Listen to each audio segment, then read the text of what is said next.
Welcome to Sphinx City, gang. This metropolis is full of wonder, magic, and opportunity. But like any major city, lurking in the shadows are those vying for power and control, by any means necessary. They say money is the root of all evil, and that couldn't be more true than in a place like Sphinx City. The mysterious figures pulling the strings are willing to do anything to enact their plan. But they didn't account for one thing. There are 3 individuals living in Sphinx City who work for a top-secret organization called No One. They're not going to allow their city to be taken advantage of so easily. These agents are about to be hard at work following a trail of blood and money. But they don't realize just how deep this path leads. Will they be able to put a stop to it and save Sphinx City? Only one way to find out. Hey, gang, we're back at it again, and the gang's all here for another installment of Sphinx City, a magic and modern metropolis plagued with corruption and danger and all kinds of tomfoolery. So, I'm your dungeon master for this particular series that we have running here on So You Want to Be a DM, the Twitch channel. I go by they, them pronouns. And I'm so excited to jump right into it. Let's go around really quickly and say our names and who will be playing for this series. Hi. Oh, sorry, I don't want to interrupt. All right. I'm Sean. I play Ewland J. Berry. Who knows what the J stands for? I'm a half-elf paladin, and I've got a thirst for justice. And I'm Death Breath. I play Belcor Ironbelly, a chef in the fancy part of town. I'm Taylor. I'm the other half of So You Want to Be a DM. I'm supposedly the tech guy, but I don't know what the hell I'm doing. I'm playing Jaster. Amazing. Amazing. Thank you everybody for joining us again and getting in here while the fire's hot. Unless you guys have any questions or anything like that, or anything else that we feel like needs to be covered, we can jump right into it. I'm good. Yeah. Okay. I don't know. Let's get right into it then. We'll start with a little recap. So, there I was. No, I'm just kidding. So, Sphinx City, a bustling metropolis full of technology as well as magic and spells.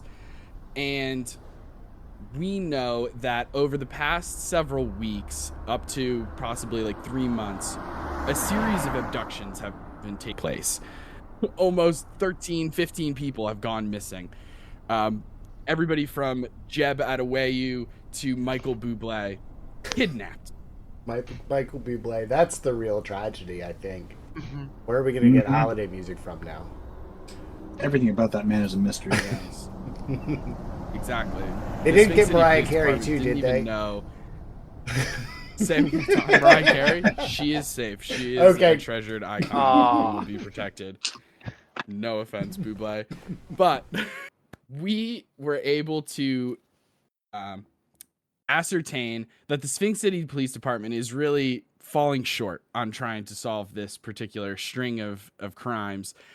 And it has gotten so bad that this top secret, completely professional and buttoned up organization known as No One has decided to step in and lend a hand to the citizens of Sphinx City so that people can no longer sort of go about their day in fear of being kidnapped or worse. As such, the sort of middleman, the boss of these 3 knuckleheads named Ghost, showed up at each of their own like private little locations. For Ewland J. Berry, it was inside of the somewhat sad private investigator That's sad.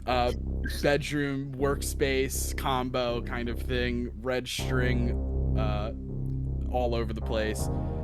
For Belcor Ironbelly, it was inside of Osatura, the very fancy restaurant in the Little Feywild, posing as a restaurant blogger or critic. Then for Jaster, Fix That, it was in the middle of a job that he had fixing the bank vault door for the Phoenix Bank, or the main branch of the Phoenix Bank. I missed that the first time, and now it makes sense why it's so goddamn hot in there. Yes. It was quite toasty in that vault room as you were fixing it and sort of working on the door. But Taylor didn't remember that it was called the Phoenix Bank at that time. And so our heroes tasked with this mission to uncover exactly what is happening with these missing people decides to meet up in Midling Park, an expansive, beautiful, green, verdant park that sort of silences some of the echoes and cacophony of the city life. While there meeting with Ghost, you received a missing persons report given by the Sphinx City Police Department, or rather taken from the Sphinx City Police Department by Ghost. And you also were set up with an interview with a potential witness, a specific Tony Bagelson, a very jumpy halfling gentleman who kind of would, as he was petting his poodle Rizzo, would just pop up and look around every once in a while. And all of these clues led us to the Midling Park Zoo, a public zoo that simply asks for donations, where they just so happen to have some new exhibits at the zoo that seem to raise some red flags and to raise some eyebrows. Not only did we run into, I want to say her name was Tabitha, a absolutely publicly crying woman who was upset because one of the chimpanzees had the same scar as her fiance, and then we found out that there was a father-son who are on the missing persons list, and there's also a brand new father-son hyena exhibit. Too many coincidences to just overlook. And wouldn't you know it, right around that time, we see a individual with long white hair and some sort of Dragon Ball Z power scanner thing on his face walking into the zoo employee hut, this standalone structure in the middle of the zoo. And as we go into investigate a little bit further, our heroes first copy somebody's ID tag, just in case they were to get caught or something, they would have a plausible story, but managed to pick the lock on that door, enter into the employee hut to find it completely empty. What's going on? We just saw a guy walk in here. Mm-hmm. Ludicrous. Speaking of ludicrous, we find a bunch of Capri Suns that have been pre-strawed.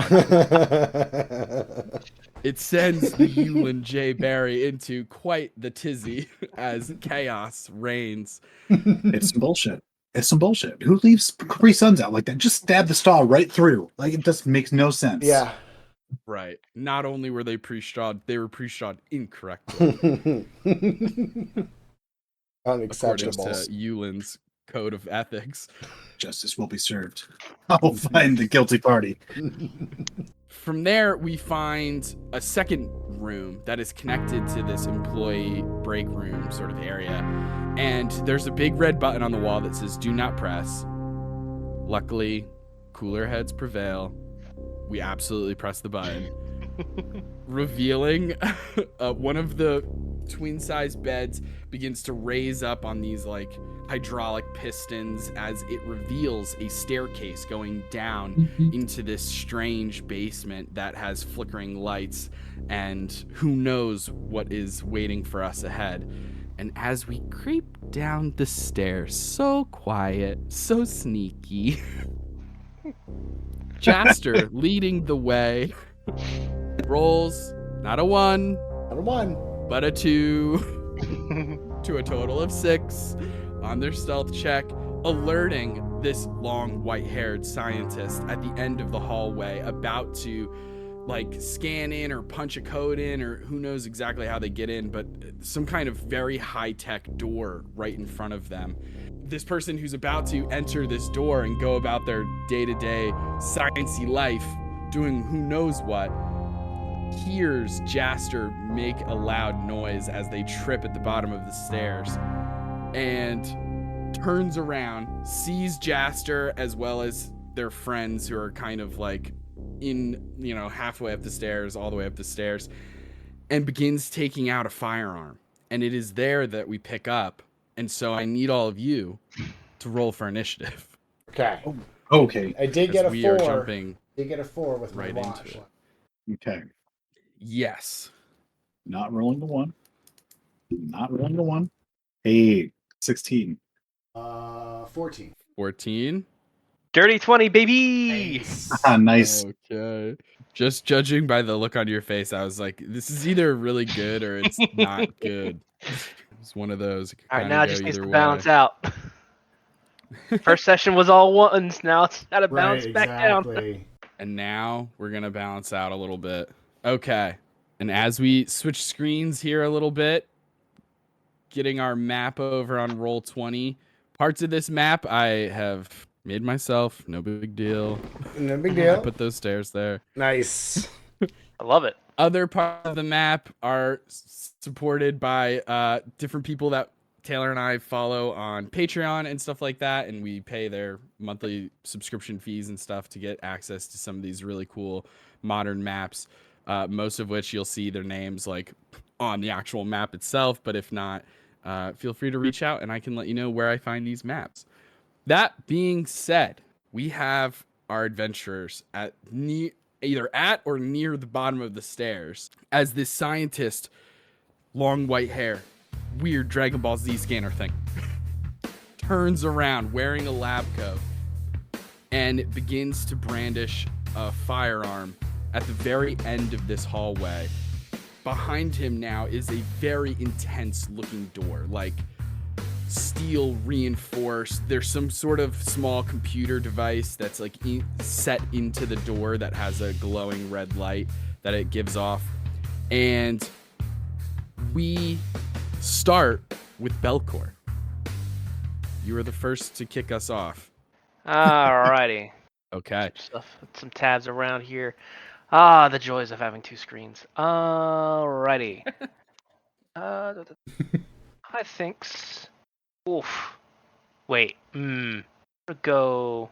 This guy drew a gun on us, right? Yes. Oh yeah.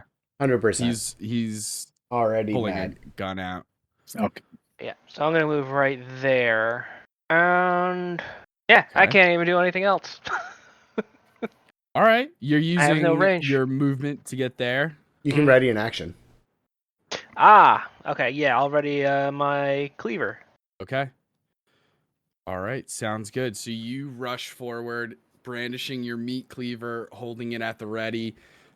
Is there anything particular you're hoping to trigger it with, or?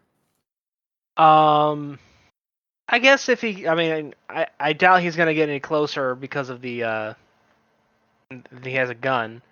But I guess in case he does pass through, I guess an opportunity to strike.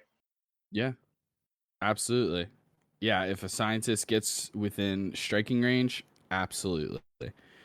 Okay, cool. That is Belcor's turn. Euland, you are All right. up. I Let's must have see. slipped on the last stair or something. Like I feel like I feel like I'm just kind of I'm gonna You like move up. You rolled an ankle. yeah, missed the last step. Ow. Being a former cop, I've had a few guns pointed in my direction in the past, but it's never a fun time when you are looking down the barrel. I'm gonna move up to a side. I'm good at this, Jaster, and I want to make sure he's okay. I'm gonna cast a little guidance when I tap his shoulder. Oh yeah. And I'm gonna go ahead and try and just call out to the guy, be like, "Whoa, whoa, whoa! Sorry, what's the gun for? Why are we putting guns at each other? If I can do that." Interesting. Okay, so you're using your action to cast guidance Oh, on yes. Jaster. Okay, cool. So you've got that going. As you touch Jaster's shoulder, cast guidance. What does your guidance spell look like in this moment before you call out to the scientist? It's more like, so yeah, stumbled on that bottom step there. How about it? Just pat him on the We all fall, but it's about what we do about getting back up, all that shit. Come on, let's go. Okay. Incredible. An arcane laced pep talk. Yes. That's what I'm here for, buddy. As you call out to this scientist and say, "Hey, what's with the gun?" Go ahead and make a persuasion check. Okay. I'm going to say with disadvantage. With disadvantage, that's fair. There's Yeah. 1 and 2. All right. Be 12. A 12. Okay. You see the scientist like in the process of still pulling the gun out, like about to have it completely out and like pointing in your guys' direction. You hear him say, "Well, you guys aren't supposed to be down here. This is top secret stuff down here. You're intruders is what you are. Trespassers even." Oh shit. No, I swear we're new guys. I swear. We're just looking for the orientation room. I'm the new chef. I mean, people are hungry. See if that works. You see the butcher knife? I brought my own tools, you know? Yeah, I'm the new handyman. Were we supposed to put on a lab coat upstairs? I saw some in the closet. Sorry, I didn't know. Probably tell you at the orientation.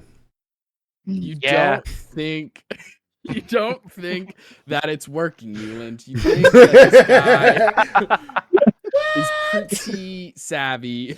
He knows who's working in the top secret turn people into animals lab. And something tells you that they probably aren't hiring. But Hey, can I talk to that your is manager? your- I'm looking to can I just fill out an app? Yeah. There's some pretty cool stuff in here. Yeah, this is cool. yeah. So yeah, you try calling out to him. It doesn't seem to phase this scientist who still is clutching that gun. Jaster, that is your turn. Cool. All right. I am going to run up here Okay. and attempt to grapple this. Okay. Go ahead and make an opposed athletics check. So this is one of the things. So like, this is one of my artificer dealios. With my armor, which is kind of just like my leather jacket that I wear while I'm driving my motorcycle.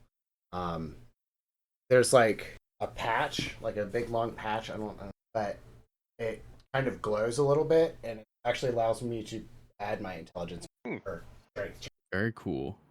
So, athletics check Athletics check. 7. Not a 1. Not a 1. The scientist did roll a natural 19. Yeah. Okay. Cool. So Jaster, you reach over and try and grapple this scientist. Assume maybe in your mind's eye, like making some assumptions about this guy, this like skinny scientist in a lab coat, sort of vibes.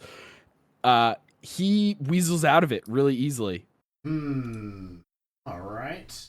Oh, I didn't remember to have gun. On ability checks, you can. Okay. Yeah. I wouldn't have. Wait a second. Hey, buddy. Hey, what's up? Okay.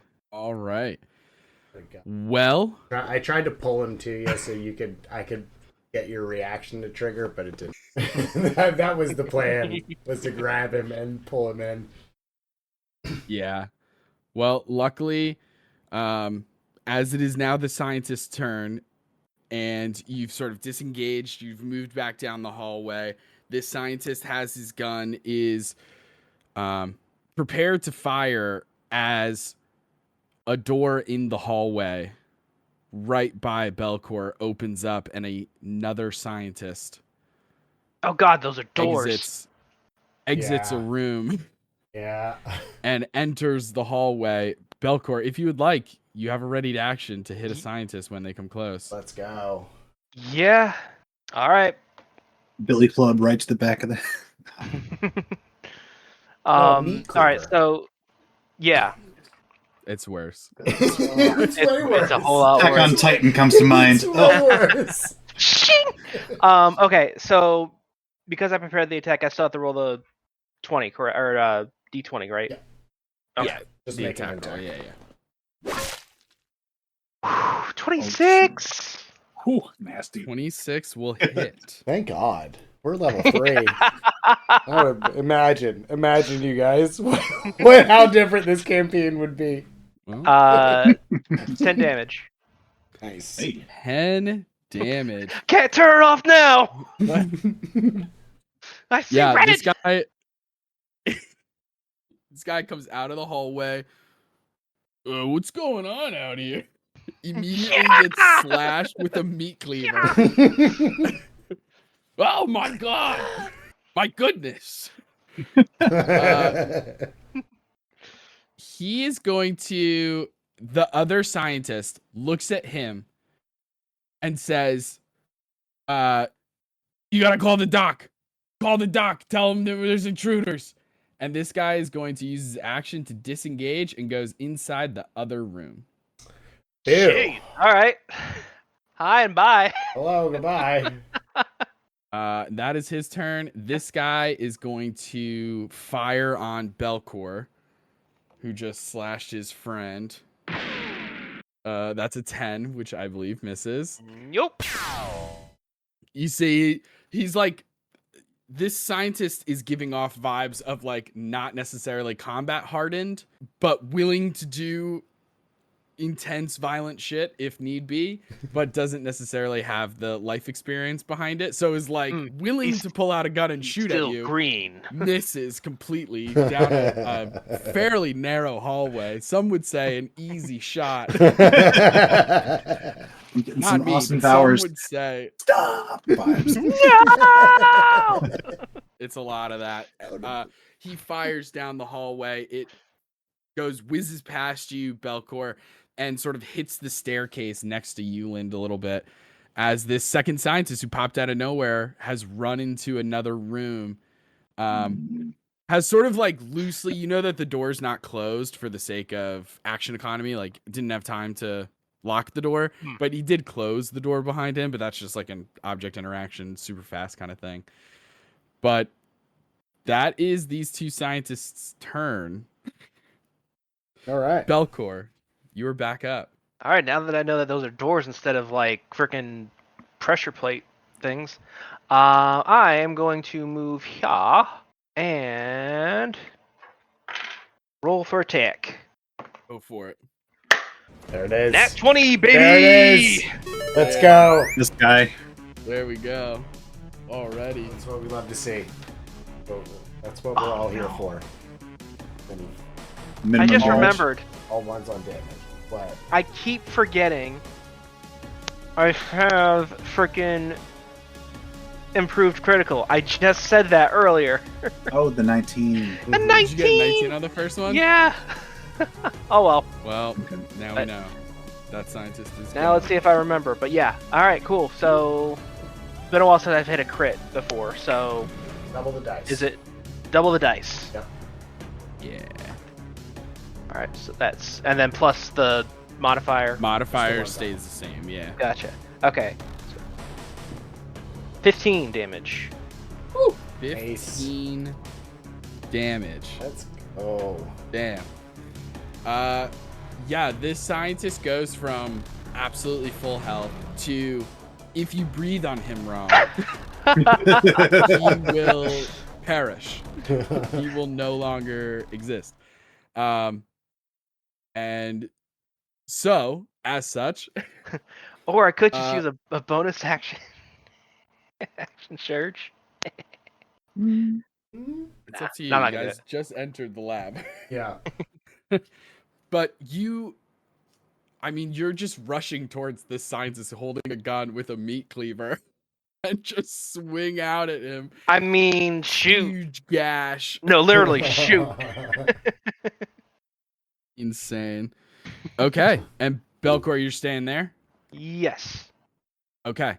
Rush up on this guy, sort of occupy him, bring him down to a fraction of a hit point. Euland, that is you. All right. I'm afraid of breaking the law and killing people, so I want to smack this guy with my weapon of choice, um, which on paper it's a mace, but I'm sorry, it's a warhammer. Just holding it in one hand. It's some blunt object. Friendly Warhammer. You know what? It is a billy club. I'm just gonna walk up there, smack him on the back of the head, non-lethal, trying to knock his butt out. Okay. The guy down at the end of the hallway. Got it. Yeah. Okay, roll an attack. All right, let's see what happens here. Let's see. It's +5 to hit, so 16 to hit. That'll hit. All right, and a D8 +3, 5 damage. Non-lethal. Okay. He is. I'm just gonna put the little skull and crossbones there to show that he is out. Nice, As nice. you hit him upside the head with your billy club, and he immediately goes unconscious. He is out for like does that thing where it kind of like hits against the wall and then like slides down the wall, sort of. Poor little buddy. Now, question He's for just you: a little sleepy. this door that I passed, does it have a window, or is it just solid metal? They're just solid doors. All right. I wonder. You know what? I think I'm good. I'm gonna check on Dooman. I just knocked out. Make sure he's still okay, and then stand back up. Like, look at our guys. Like, what's the plan? Sounds like we're gonna have company soon. I'm going up. Should we take his gun? Yes. Yes. Yes. Let's not leave armed bad guys behind us. Can I grab that gun? Go for it. Absolutely. All right. Gun get. All right. Absolutely. My kind of D&D. You can grab his firearm. It is essentially a longbow. Okay. Cool. And that being said, anything else, Euland? I don't know what's on the other side of this door. Apparently, he's going to be calling for the doctor. I don't like where this is going. We got to stop this guy. All right. Is it too late for me to open this door? I'm going for it. Have I done enough? I'm going for it on my turn. Okay. I'm gonna say that's the end of Euland's turn, as you have beat up this guy and removed his firearm from him. Probably doing that thing where you like empty the clip, kind of, like how many pop bullets out are the in one it. bullet that's in the chamber. Yeah, like be like, now it's safe to handle. Put it on safety. Cleared. Let's do this. All right. Brilliant. That's my turn. Okay. Jaster, you are up. Yep. I'm gonna go right there and open the door. And where is the? You see, as you open this door, you see an entire like office. Ooh. You see a couple of dressers. There's like a ficus in the corner, a decently nice rug that's out, hardwood floors. There's a desk that has a bunch of loose leaf papers and scraps and different kinds of paperwork on the table and stuff like that. And you also see that there is a single like computer at this desk. And you see the scientist rushing over to the computer and beginning to type things in. Oh yeah. So I run straight to him. Like pipe comes down, like my pipe wrench, it's a full swing. I'm doing like a full dead sprint, dragging it up, and just gonna try to clock him. Brilliant. For an attack. I gotta, you know what? Little baby one. Dirty 20. Dirty 20 will hit. 6 damage. 6 damage. Are you doing non-lethal damage? I'm doing AK. Since Yulin got the first kill, I'm just gonna follow his lead, and we're not cool with killing. We'll try not to kill people. So yeah, I'm gonna definitely try to incapacitate versus murder, straight up. Got it. Very noble of you. As you clock this man with a wrench, with like a pipe or smash something him with a... so intense. But he's alive. So there's that. We still have something to fall back on. As you knock this guy out. And now there is, as far as you know, nobody beyond these two knocked out scientists on this side of the door. What's So what would you all like to do as we sort of come out of combat? what's going on the computer? He had started typing. He was. You see like half of a username Okay. and like 2 dots of a password. Like he had only gotten 2 digits of the passcode Is there a sticky in, and it's note? just those 2 dots. Mhm. If you're looking for like Yeah. a reminder of a Mhm. password Yeah, or yeah, something yeah. like that, I totally know what you Like mean. the super secret, super top secret lab. You know, probably Right. still have to. It was Just in guarded by a case. button that says "Do not push." Don't look too deeply on my villains and their plans. Okay, so make an investigation check. Got it. Jesus. You still have guidance. I do still have. 12. Okay. With a 12, you don't find any password stuff. There isn't like a just a note that says username this, password this. Mm-hmm. However, in your searching for that, you discover this computer is fairly low tech in terms of like state of the art. It would be kind of the It's got opposite the of that. green Like screen, this is a DOS fucking prompts. yeah, this is an Apple II. You could figure it out.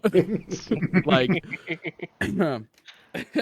like it wouldn't be beyond your capabilities to quote unquote hack this into this computer. Okay. It wouldn't be like high level hacking where you're like really doing some shit. This is kind of like simple, easy peasy. You're just jailbreaking it. Okay. Kind of like pretty easy to get into this with your Tinker tools and stuff like that. Okay. Yeah, if you'll let me, I'll. Oh, you said that the username was already typed in, right? Mm-hmm. Well, shoot, if it's Linux, then it's probably not visible. I don't know. You're thinking of actual computer things. I know. Don't worry about that. I gotta dissociate real life from this. That's my life. Is there a outside of C this. password button? Yeah. I mean, While Jaster is beginning to sort of hack this computer a little bit, what are the other 2 of you doing? Oh, I am moving that body into the office. Okay. Bring this body here. I'll carry it with you into that office. Easy to do. And if there's any way, anything we have that could maybe bind them and gag them, then definitely want to do that. scientist work. Yeah, I think you could probably find a tie amongst them. Ties, belts. Yeah, there's enough articles of clothing that I think you could use the jacket itself to Right. tie their hands or something sure. that. Okay, yeah. Make a little Do the straight thing jacket where out you- of it. Where you put their arms in and then you just tie the sleeve. Mm-hmm. So mean. There you go. Yeah, just a makeshift straight jacket. All right. So, Can I also, as you're doing that, Mhm. yes, go for it. I want to search their persons for credentials about getting deeper into this facility. Absolutely. For that, I'm going to say an investigation check. For sure. Belcor, are you doing anything? I am investigating this button or light, red light. Okay. Go The- ahead and make an investigation check on that. I came in with a 14 on my investigation. 14. Belcor, not good. I got an 8. An 8. We only Okay. get, we Start- can I just only start roll just good. like- We can only roll good when we're fighting stuff. Yeah. Yeah, you guys cleaned house really Yes! quickly and had some trouble finding some things. Yeah, you're seeing like a mini computer that has been docked inside of this very futuristic looking door. I'll say with an 8, the part that that stands out to you is how high tech and intense this door looks, with how low tech and underfunded this hallway looks, as well as that first office. There's a disconnect here in like money. I think they may have Like the lighting added of on the to the building hallway, over it's- time. Something like that, or their money is just going to different things, and like they're just like, hey, we don't need the lights in this hallway to be nice. We got to put the money towards the door, That we right? leave unlocked. All So right. something like that, yeah. Okay, Jaster, making that Tinker Tools check. Go for it. There we go. 21. 21. You manage to hack into this rather simple computer. You are able to very quickly find out that this is like a work computer. It's not any one, like it's not a personal computer. It's being terminal. used by several different Right. people, correct? So you're not going to be able to get the most damning information or evidence here. However, you do find buried probably a couple months ago, like probably around the time, like after the second or third kidnapping victim was reported, like when this whole spree was just starting, kind of around that timeline in terms of dates and timelines, there is an email to the zoo. It is to the zoo's official, like the kind of thing like on a contact page, like on somebody, like a business's website, like the most basic. It's like the zoo at .gov. Like it's so basic. The Midling Park Zoo at sc.edu or some shit, you know? And this email says, to whom it may concern, I know what you're up to. If you don't want me to talk, I'm going to need some money. And it's signed T, just the letter T. And then underneath that, it just says the church. The church. I highly recommend taking notes. Yes. I'm grabbing. There it is. All right. So the church. What? Can I do like a site or like a history check or something on the church? Absolutely. You can do a history check. Yeah, do a history check to see if you've heard of the church. 17. Now, the expression the church is a little confusing in the sense that Sphinx City is home to a bunch of different temples and churches and cathedrals and all kinds of stuff, right? But the way that it's listed here, capitalized T, capitalized C, the church, the only thing that comes to mind is a nightclub in Wrong Village, a neighborhood of Sphinx City. And you know that there's a nightclub there that is called The Church. But you don't know who T is. That doesn't ring a bell. Well, I'm going to snap a picture of. Brilliant. Cool. Anything else of note? All right. On this computer, that's kind of it. But I'm going to say, Euland, you're checking these two unconscious scientists for credentials and other stuff like that. So you managed to find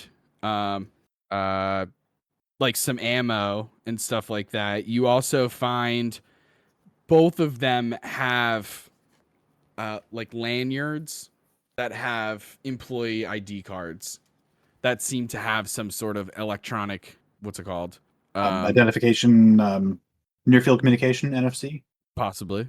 All right. It has a little barcode thing on the side, like the electronic magnetic little strip thing. Nice. But you managed to snag those pretty easily.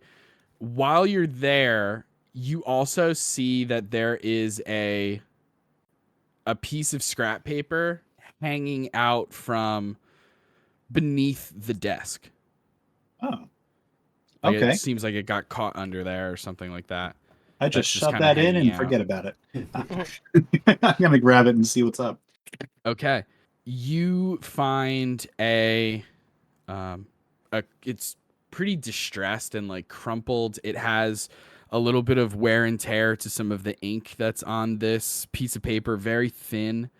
Go ahead and make either perception or investigation to see how well you can read this, because it's taken some damage, it's some aging. Not all of the ink is pressed I perfectly. got a nat 20. That feels good. Woo! First one of the game. Let's do this. Nice. Okay. +2. Amazing. You find a bank receipt. Oh, shit. Okay. It is a bank receipt that is specifically from the Phoenix Bank. It has, this particular receipt has 2 transactions. One transaction is from a entity, some sort of organization, like, it just says Lovejaw, and they are donating $30,000 to the zoo. Okay. 2 Curious. words, Lovejaw. The second transaction is in the other direction. It's actually the zoo paying $10,000 to the church. Oh, shoot. I think we got some hush money going on. Okay. All right. Embezzlement. And with that nat 20, I'm going to extend it slightly further and say that you pull out your phone or ask Jaster in the room or something about Lovejaw. Does it ring a bell? Have you guys ever heard of it? Anything like that. And you do a quick Bing search. Just a quick Bing. And as you do, all you find out is that they are this very like clandestine almost in the way that like all of their websites and social media and like the equivalent of LinkedIn or something like that are all very cryptic in that they never directly say who works there or what exactly they do, but it's all kind of just like, oh, finances. We manage money. Okay. And their big expression, like their, if you want to think of it as like a mission statement, is when you find what you love, bite it and don't let go. Okay. Don't go. Yeah, it just seems like one of those, you know, like there's like those kind of like dark money kind of circles. Oh, The- 100%. like a super PAC or like a PAC where it's just like Americans for Liberty. And you're like, oh, okay, that can mean anything. I'm an American. I like liberty. Is this good? It Guns sounds good. Yeah, and then it's Yeah. bad. And then it turns out it's bad.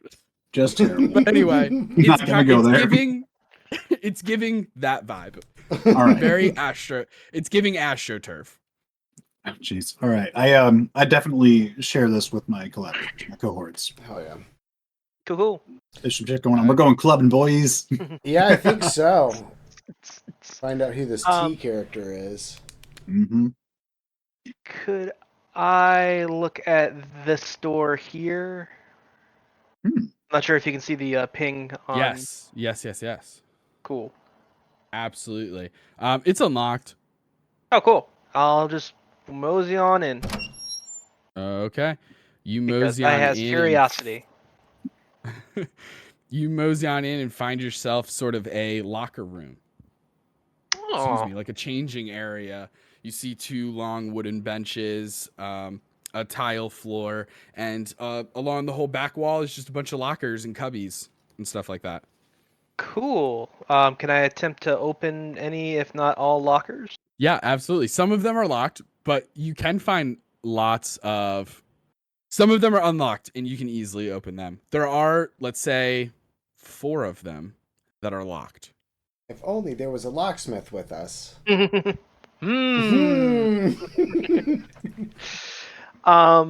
Look at your meat cleaver. Look at the lock.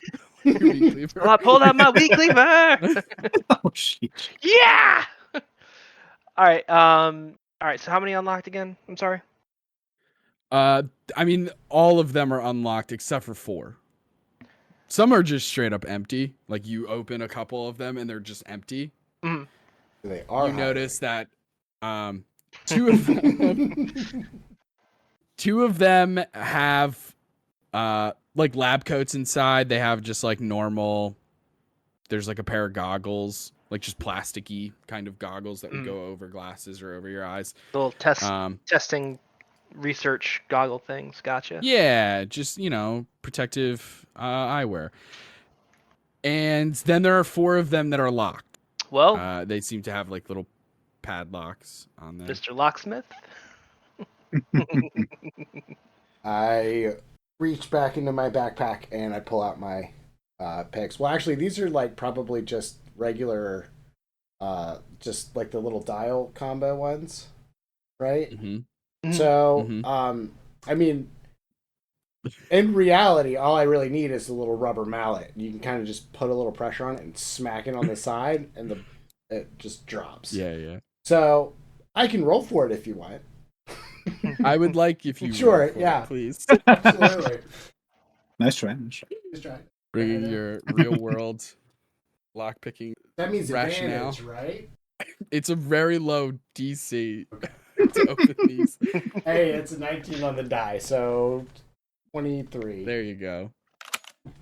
With a 23, you can easily, and we'll just count that for all of them. Cool.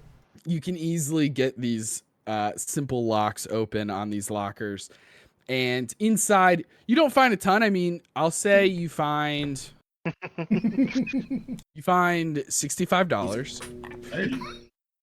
$65. So 65 gold. Nice. You also just find some like regular clothes. Just like Oh shit. yeah, like the scientists were wearing normal clothes and they changed and Right. they're wearing scientist clothes now, and their old clothes go in the locker. So you just find 4 people's clothes. Free As well clothes! as 65 gold amongst the 4 of them. Cool. I'm putting on a disguise. I'm grabbing one of those lab coats and some goggles. I'll follow suit. Why not?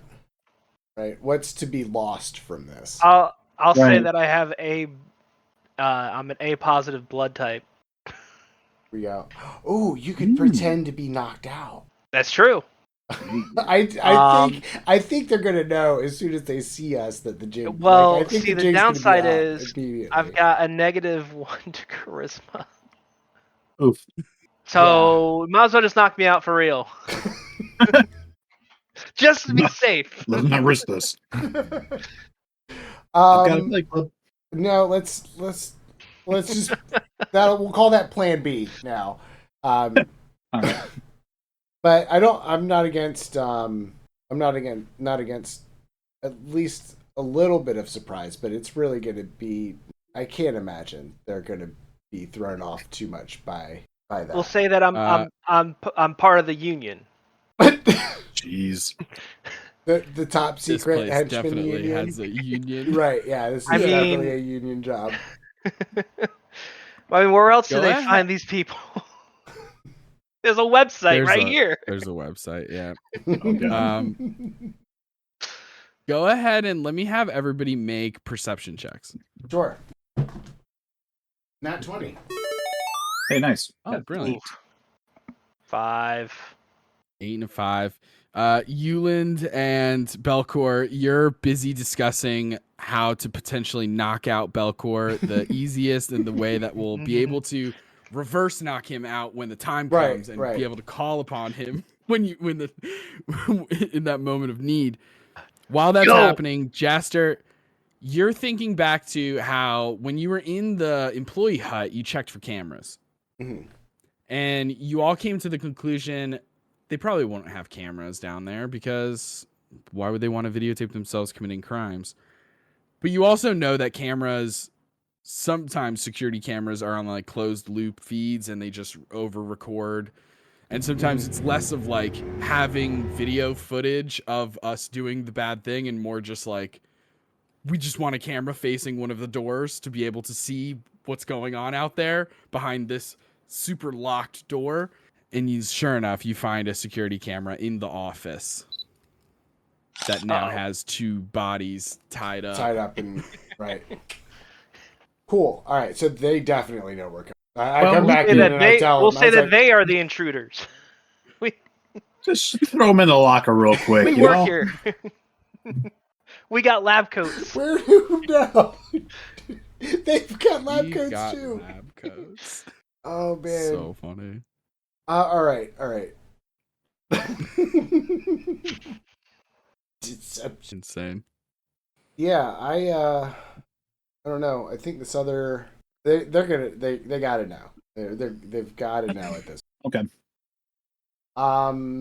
Could we use one of the ID badges to possibly get inside that other door? That's what I'm gonna try next. Yeah. Yeah. I mean, spending enough time with it and stuff and like looking at the ID cards and getting a closer look at the door and the little computer worked into it. You think it's as simple as just swiping one of the employee cards. Nice. Okay. You love to see it. Yeah. Let's. I say let's do this. Let's do Or it. do we want to go clubbing? No. There's no need to knock each other out. Let's go in here with as much resources as possible. All right. I swipe one of the Hit me. badges. Hit me! Elcor, Okay. settle down. Nobody's hitting you.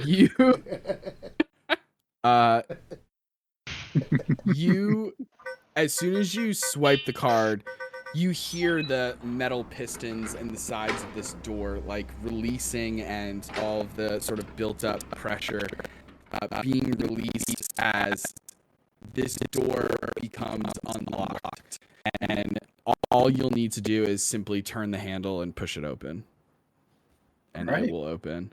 But it is effectively unlocked. You boys ready? As ready as I'm gonna be. All Let's right. do this. I turn the thing and I push the thing. Okay. As you open the door, you see standing before you an absolutely massive lab.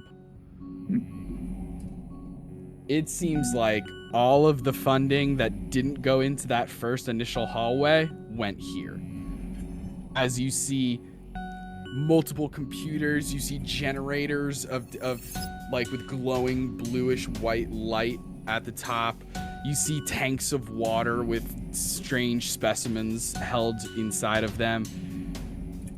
Let me have everybody roll, before we roll initiative, let me have everybody roll just a quick perception check. 8 again. Eat you. 3.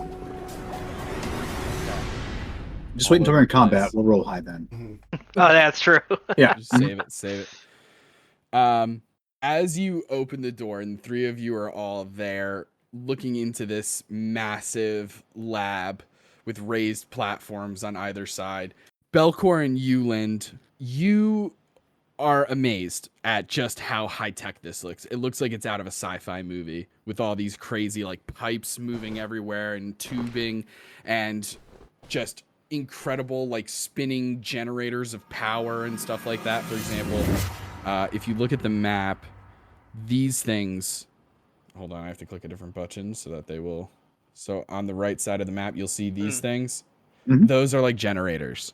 So Okay. you see them spinning and generating this bluish white sort of energy that is funneled into these wires and stuff like that. And Okay. everything seems to wire back to this like central port here, sort of in the back of the room. Okay. Okay, perfect. Okay. And then Jaster, you see past that generator in the far back, you see windows that let you view into two different medical bays Gross. as you see two humanoid bodies laid out on those medical tables. And you said you rolled what, a 22? Mm-hmm. They're hooked up to machines, and as the scientists turn away from them and focus on you all, you see the machines begin to crash. And their heart rates begin to go from a steady rate, and they start to almost flatline a little bit. All right. And I need everybody to roll for initiative. Oh no. 3, sir. Sorry. 3, my lord. And Belcor? Dirty 20, baby. Ace. Oh, We're jeez. back at it. Last again. I'm all It's the combat, man. fine. Euland, you got a 3? I got a 3. Okay. Yeah. I was trying to pull my best And- Shrek grunt. 3, my lord. 3. Okay. Belker gets a dirty 20. Okay, so here is what happens before we even get into the actual initiative. So before we start combat, Taylor, I'm going to describe some stuff, and then you want to head it over to a break before getting right into this. 100,000 million%. Okay, cool. I don't even know what time it is. I'm like locked into this. 11. Wow. Yeah. Okay, ready? Here is what happens. As you all enter into this room, all the scientists turn to look in your direction. They seem to be wary of your guys' presence here, and we're not surprised in the slightest as you entered through this door. Jaster was right. The security camera in the office was a huge giveaway as they watched you beat up these two people, tie them up with their own own coats, clothes, and then come in with different lab coats from the locker room area, and but we didn't kill them. You were planning, right? Because that would be illegal. Alive. That is important. But as you all enter, coming out of the ceiling in the center of this room, a TV monitor drops down from the center of the room and sort of is facing you all as you all enter this laboratory. And you see in a very closed space, hard to make out exactly what's behind this person. You just see some wires and some tubes and buttons kind of all around them. They seem to be in a very closed space, it looks like. But you see a platypus humanoid, a platypus person, essentially. Harry the platypus. Nay. This is not Barry the platypus. This is a different platypus altogether. Ollie. And they're wearing they have like, chestnut brown fur, small beady eyes, a duck bill, and they're wearing a light like mint spearmint colored suit, like a 3-piece suit. You just see a little bow tie and a vest with a jacket over it, with a tiny little bowler's hat, like those little derby hat little kind of guys on its head. As you all enter, and the platypus person speaks to you all and says, "Well, it seems we have some unexpected visitors. I will put a stop to you all at once.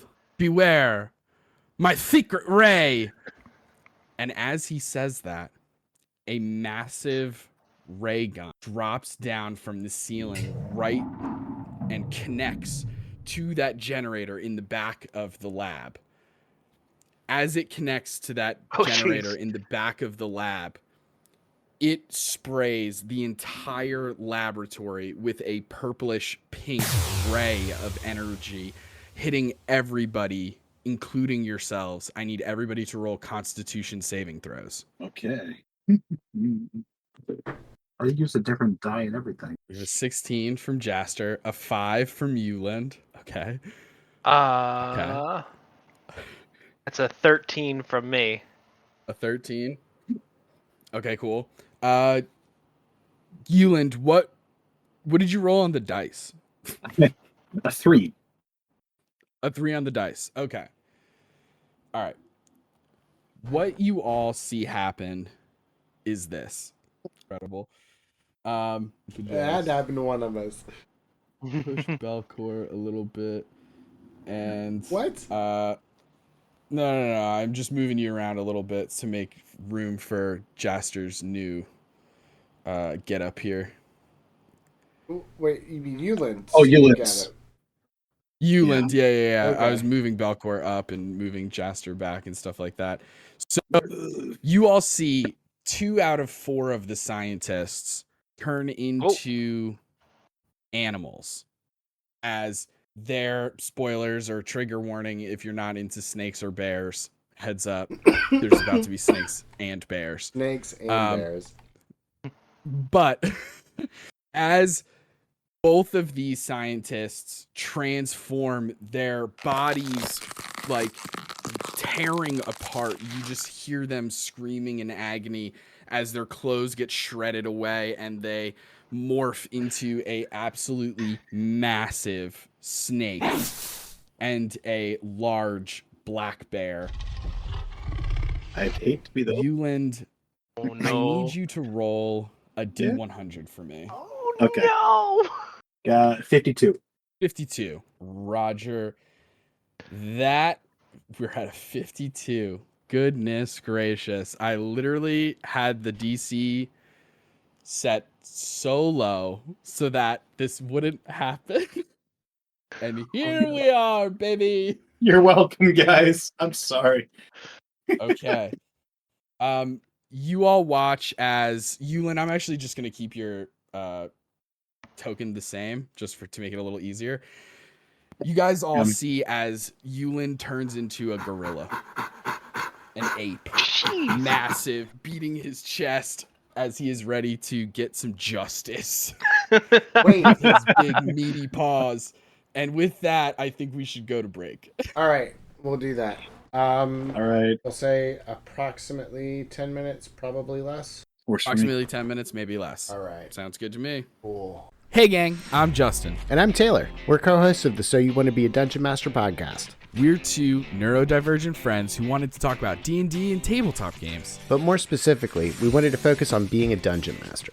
We know that for many people, the idea of running the game can feel daunting and even scary. So we wanted to help remove some of the barriers and fears that prevent people from getting behind the DM screen. It's our goal to make everyone feel comfortable enough to try being a DM. We've got episodes on session prep, world building, combat, homebrew, and more. And we're able to bring all of this to you, gang, because we're lucky enough to be sponsored by Big Milk. Justin, we are not sponsored by Big Milk. I don't even think Big Milk is even a thing. Agree to disagree. Anyway, we have new episodes coming out every Wednesday. Check us out on all the podcast apps. So You Want to Be a Dungeon Master. You can find us on TikTok and Instagram at So You Want to Be a DM. Or email us your questions, stories, or ideas over at soyouwannabeadm@gmail.com. For instance, you can email us your favorite way to use milk. Maybe it's as simple as cereal. Maybe I have it's in to put a cake, stop to or- this. I have to. Justin, you can't keep inventing fake sponsorships. It's going to get us in trouble one of these days. In trouble? Taylor, I think you're overreacting. It's not as if Big Milk is going to break down our door.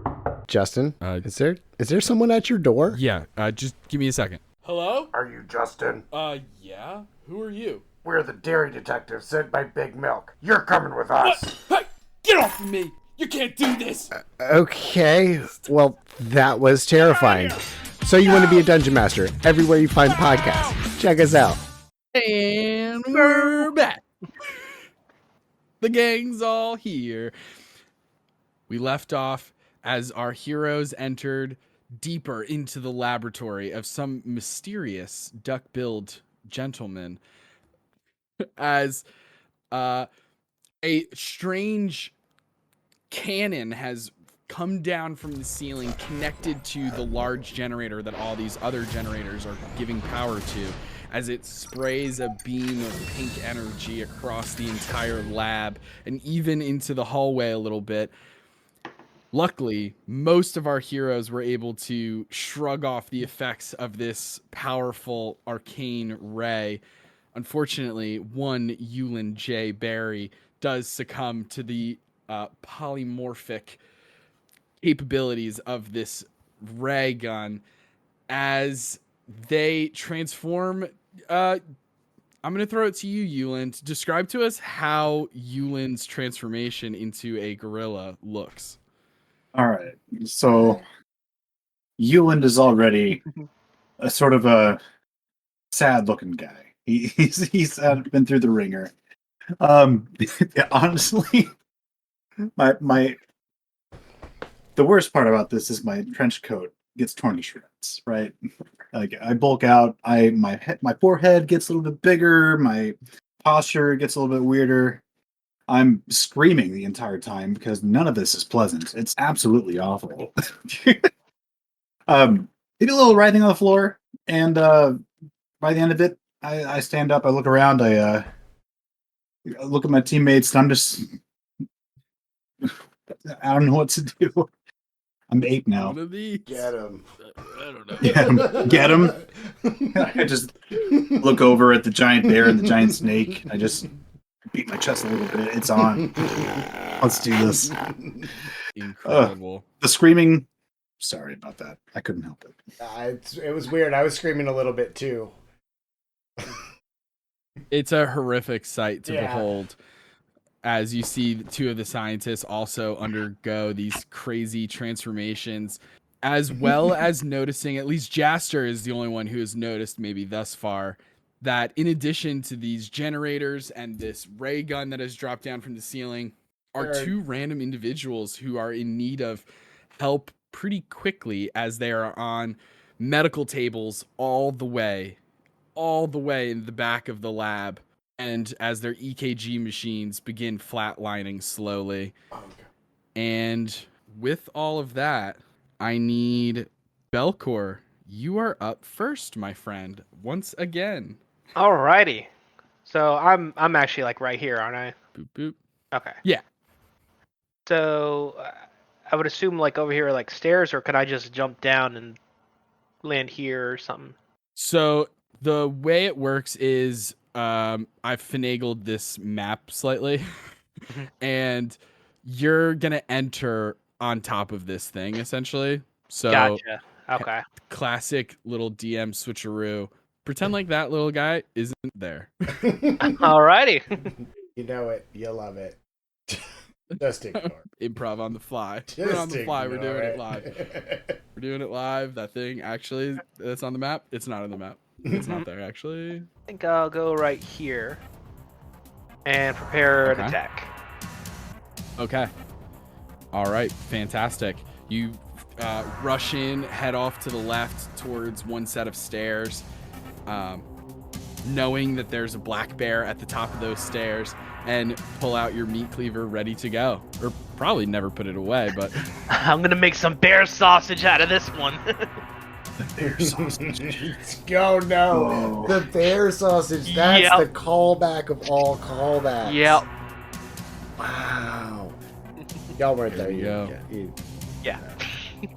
That's a callback to our first game as like one of our first game. Well, I took a look back the at campaign way back in the day when I first was a baby, fresh-faced DM. speaking of, bear sausage. Jaster, you are up next. Awesome. All right. I'm going to. I'm just gonna. Ooh, he's got movement. Okay. As I'm running past them, I'm going to say, "Hey, don't mess up the generators that are around. I think these things in the back are going to need power, so please don't kill the power in here." There's people dying in the back. That's where I'm going. I'm going to hopefully try to save them. Godspeed, sir. Incredible. Okay. Yeah, you're using your action to dash and go as far as you can, calling out to your friends about what you're planning on doing. After Jaster are the animals' turns. We're going to have this black bear is just going to come and meet Belcor. Belcor, you can go ahead and roll that first attack. All right. Oh. 25. Is that a 19 on the die? It is an 18, unfortunately. Okay. Thank you for reminding me, though. I got you, Hermie. I got you, Hermie. That is 11 damage. 11 damage to this massive black bear that is standing at the top of this small set of stairs, bearing down on you, no pun intended, as you slash at it with your meat cleaver. And this absolutely massive snake like slithers and winds its way down one of the sets of stairs and just interposes itself between Jaster. It has to use its action to dash to get there, but interposes itself between Jaster and the back of the lab.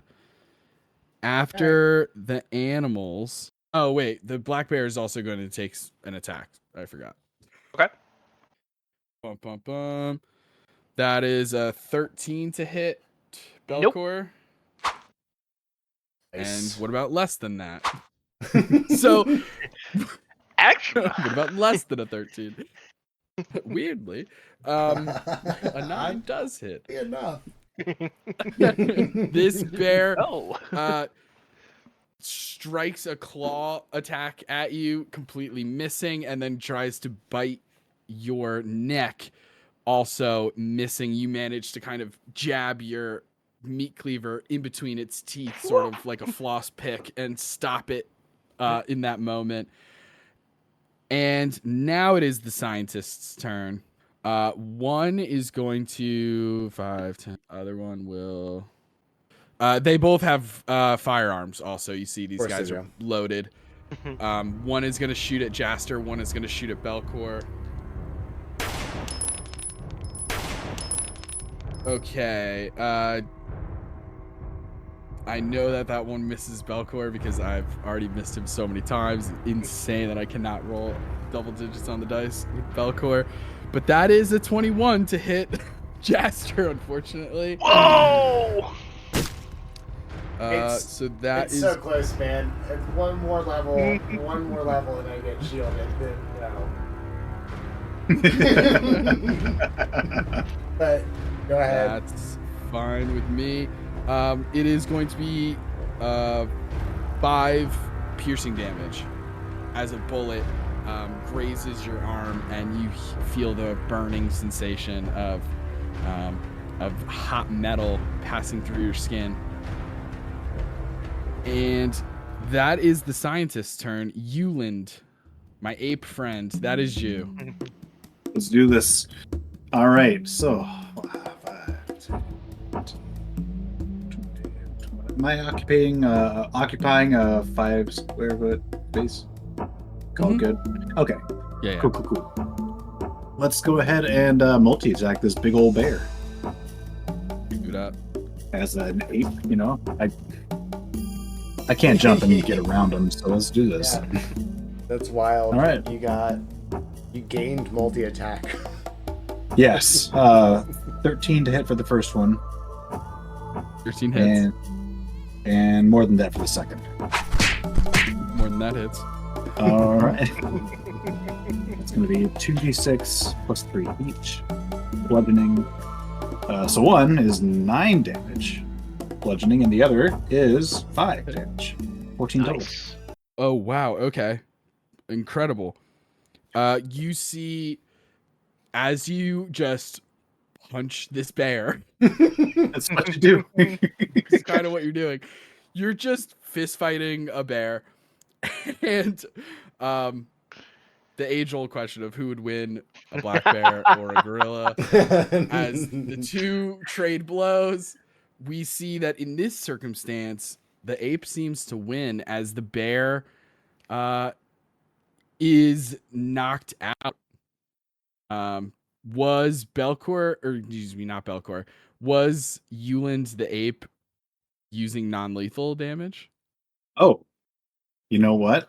I don't think I ever specified that. I really would prefer to not have killed this black bear. Scientist. Okay. Well, then that's Okay. fine with me. You Cool, have not thank you. killed this black bear. It is out, though. Cool. Anything else with your turn? That's it, I think. I could do. No, I can't because I'm ape. Yeah, that's everything. Because I am... Okay. All right. That means that it is our patients in the back. It is their turn in initiative. Okay. They're making death saves, aren't they? Maybe. Mm. And maybe they rolled a certain number and maybe they didn't. Anyway, that's their turn. And now it brings us back to the top, and you see that the ray gun is still connected to that large generator. And as it's sort of like scanning the room, just sort of like a turret, just sort of looking back and forth and just sort of head on a swivel, sort of checking out the landscape. It fires a beam once again, and I need everyone to make a Constitution saving throw. Oh, okay. Myself as well. Mm-hmm. All right. Turn into King Kong. Dirty 20. Okay. I got a 6. Oh no. Okay. Nice. So much for this constitution for as a dwarf. The end. So you all are fine. Okay. You all make the save. So do the 2 scientists. But you notice that the bear gets hit with this ray and pops back up. Oh. Ew. Damn. Unbelievable. As It's unbearable. as got this nothing. happens, yeah, it's it's totally fine. It's probably good to have nothing. It's some would say better, but as this bear is sort of brought back to life, seemingly like transforming from one bear form into the next bear form, and in its new state is given a fresh bump of hit points. As that happened, let me have everyone make a perception check. This is free. Not today. 17. 16? Okay. 16 and 17. You all know, the 2 of you notice that as every time that ray gun fires off, these generators activate and you see power go through the lines towards that ray gun. But the other generators closer towards the patients do not. You actually don't see specific wiring going into where the patients are. Okay. Okay. Okay. Yeah, to the best of your knowledge, those generators aren't connected to the machines that the patients are hooked up to. Okay. Okay, so that was the patients. That's the ray gun. Belcor, that's your turn. Alrighty. Well, I think I'll just keep hitting this Here bear. I go kill it again. Oh boy, war crimes. Oh gosh, what is happening over here? Crit baby. 19. Hey! Amazing. Amazing. Go ahead and Forget what I roll. said about dwarves earlier. They're great. Alright, that is another 15 damage. Yeah, bear looks super hurt, below half health, as it roars out in pain and does not look happy about that. Belcor, staying there? Yeah. Oh yeah. Okay. Actually, Jaster, that is... Ooh. no, you know what? I'll save it. Never mind. We're good. Sorry. Okay. Jaster, that is your turn. Okay. I think Big ol' snake bearing down on you. Like that snake, big guy. I'm gonna bonus action disengage and then dash. Okay. You. Amazing. You skedaddle away as far as you can, heading towards those medical bays. All right, you disengage, carry on, my wayward son, and we move on from Jaster to the animals. I think the snake is just going to keep at it. Get there, and he has a 10-foot bite. Ew. Um, Alright. Does a 13 hit? Okay. This snake immediately follows behind you and lashes out at you as your back is turned to it. And you kind of instinctually move out of the way as it strikes the tube on the ground instead of you. This black bear is going to make 2 attacks on Belcor. Please, double digits. Please, double digits. Hey, okay.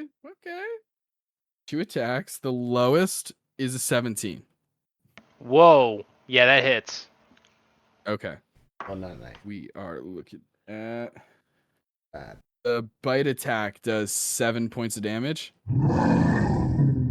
Okay. And we have 4 points of damage for the claws. So that's 11 total. As this black bear finally makes purchase, strikes out with a claw attack, scratches across your. I bleed.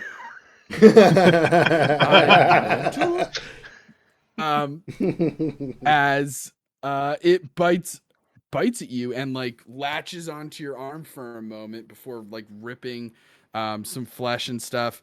And after that are the scientists. The scientists they don't really know what to do. They see Jaster running back towards the medical base. I don't know if they're gonna think that's necessarily a priority, but yeah, we're gonna say red is going to shoot at Euland the ape. Blue is going to shoot at Belcor. Okay. I don't know what the ape's AC is, but does a 11 hit? Woo, barely no. Oh wow, okay, misses. And then Belcor, does a 16 hit? Yes, it does. Okay. That's 6 points of piercing damage. I've been hit.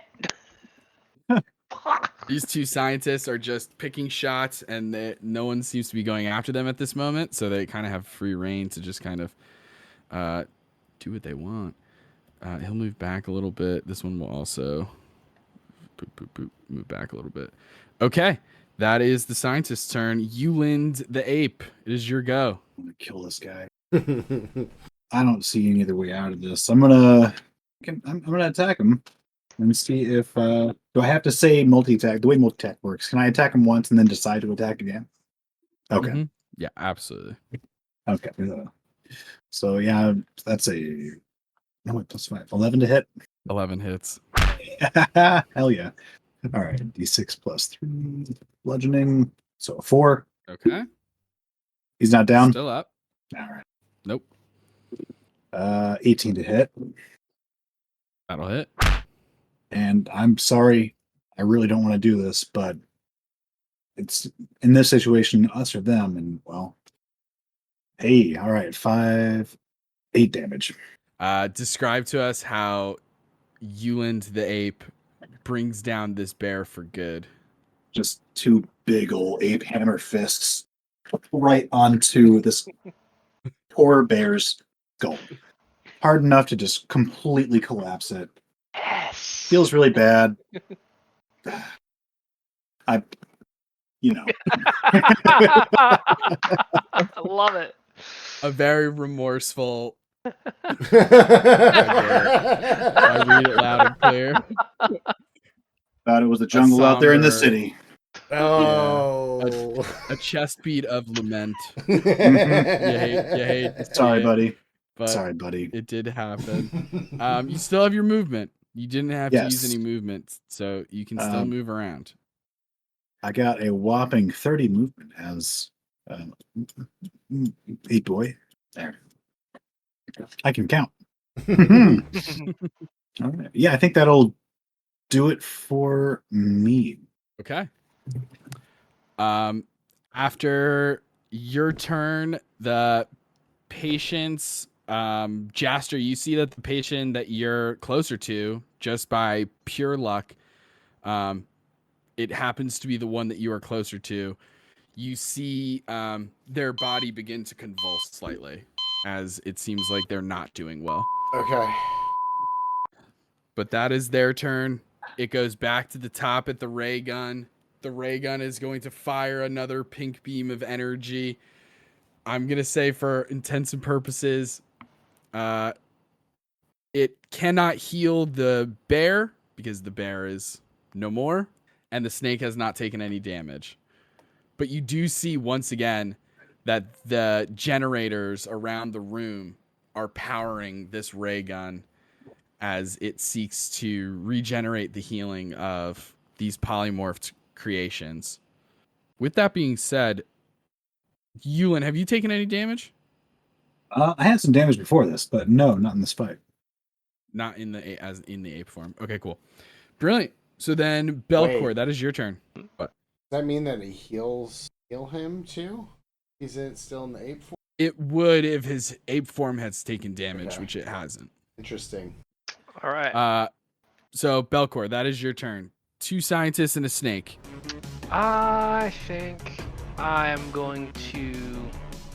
Now, was it these generators as well that was drawing power, or was it just these 4 here? Correct. No, it's all 6. All 6. Gotcha. Cool. In that case. Yeah, you don't know how many need to be like dealt with in order to stop it. If it's like, can you just break one of them to stop it, or is it all 6, or what the deal is? But All right. Well, either way, I'm at least gonna move here, and you know what? I'm just gonna take a swing at the thing. go for it. Make an attack roll. 15. 15 will hit. Yeah, Nice. Go ahead and roll damage. Ooh. All right. Max damage at 13. 13. You completely take out this generator and destroy it. As you slash at it with presumably a metal object, right? Your meat cleaver. Yes. You take 1 point of lightning damage. What a Just one. shocker.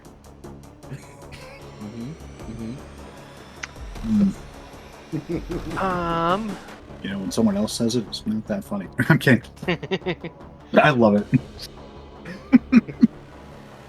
That's way far away. All right, and that'll end my turn. Okay. Brilliant. After Belcor is Jaster. Okay. So I'm gonna have to bonus action, Mm-hmm. but also I got 20 feet. Now I don't have any way of actually healing somebody, but I ran into Right. this room because there's machines and stuff. Is there any way for Uh-huh. me to use like my tinker tools or something to try to get the machine working to stabilize the guy? Interesting. I like that. Let's do it. Okay. Do a Tinker Tools check. Yeah. And just kind of like look around and like see if there's like some kind of circuit overloaded or something that's like a get it up and running for a total 2 of on the 9. die. A No, total not of 9. Not a total. Okay. All right. It got Just- lower it and got- lower. It just got worse. I was really hoping. But Well, here's what happens. You start fumbling around with the mechanics of these robotic medical arms and stuff like that in this bay. It is very high tech. This is like some real high level shit. This is the kind of stuff that you've worked on for no one in the past, like the type of stuff that you've worked on that got you recruited by this top secret organization. This is not the kind of stuff that your normal jobs are about, or Right. that even normally exist in Sphinx City. It's a level of technology that's a little bit ahead of its time.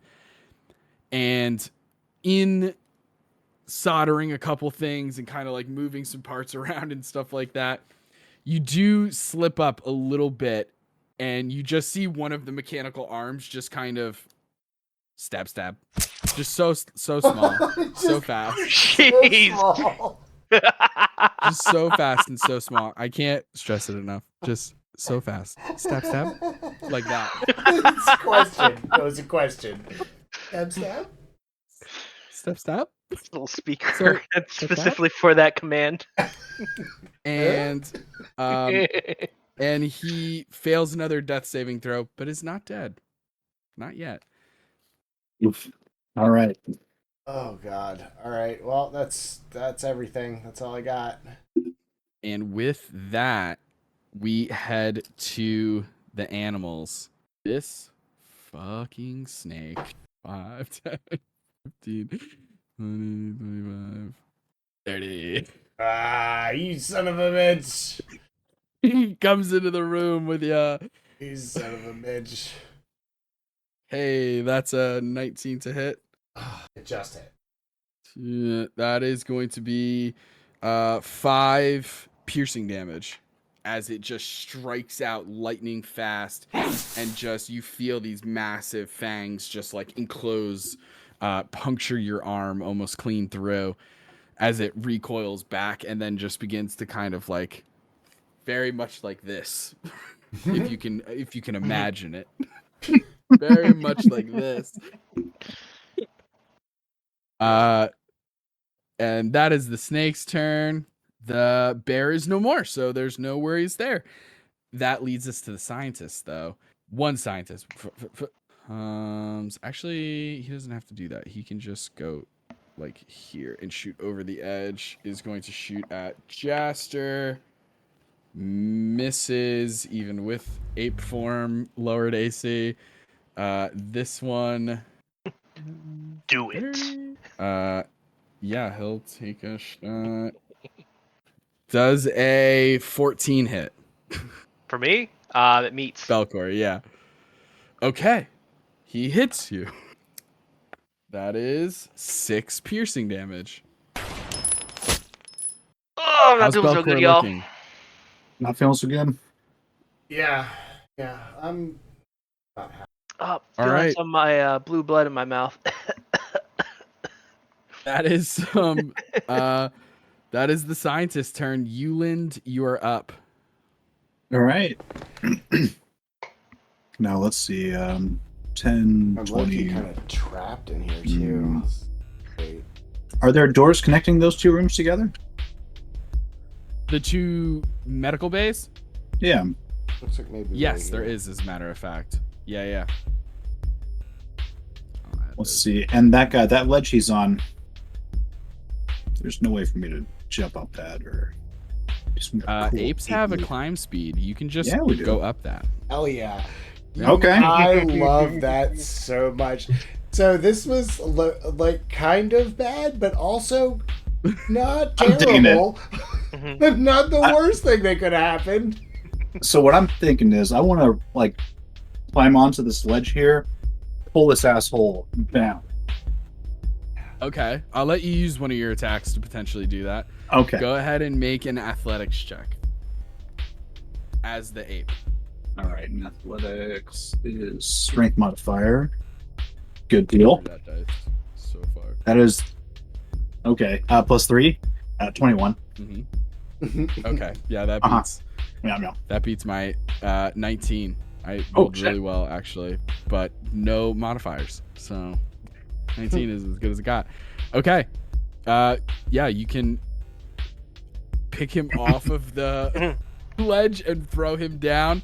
I'm even gonna say, yeah, he's gonna take a little bit of damage from that. All right. Okay. You still have your second attack with multi-attack. Second 2 fist attacks. I do have a. I can throw a rock ranged weapon attack. I can't just throw. I can't throw him at the generator, can I? But not this turn. Already got him grappled. You already got him grappled. If you want to, well, because you said that you were pulling him off of the ledge and pulling him down onto the ground. Mm-hmm. I would think that it would be kind of hard to reach up and grab somebody who's on a ledge and then throw them backwards. You're right. That's fair.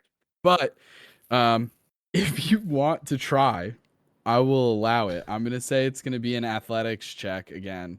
Okay. With your second attack, I'm gonna say just right before you even roll it, you need to hit a 15. Okay. Got this, guys. 12. All right. Well, +3. Because it's +3. Athletics is strength modifier? Yeah. Yeah, +3. 15. Okay. All right.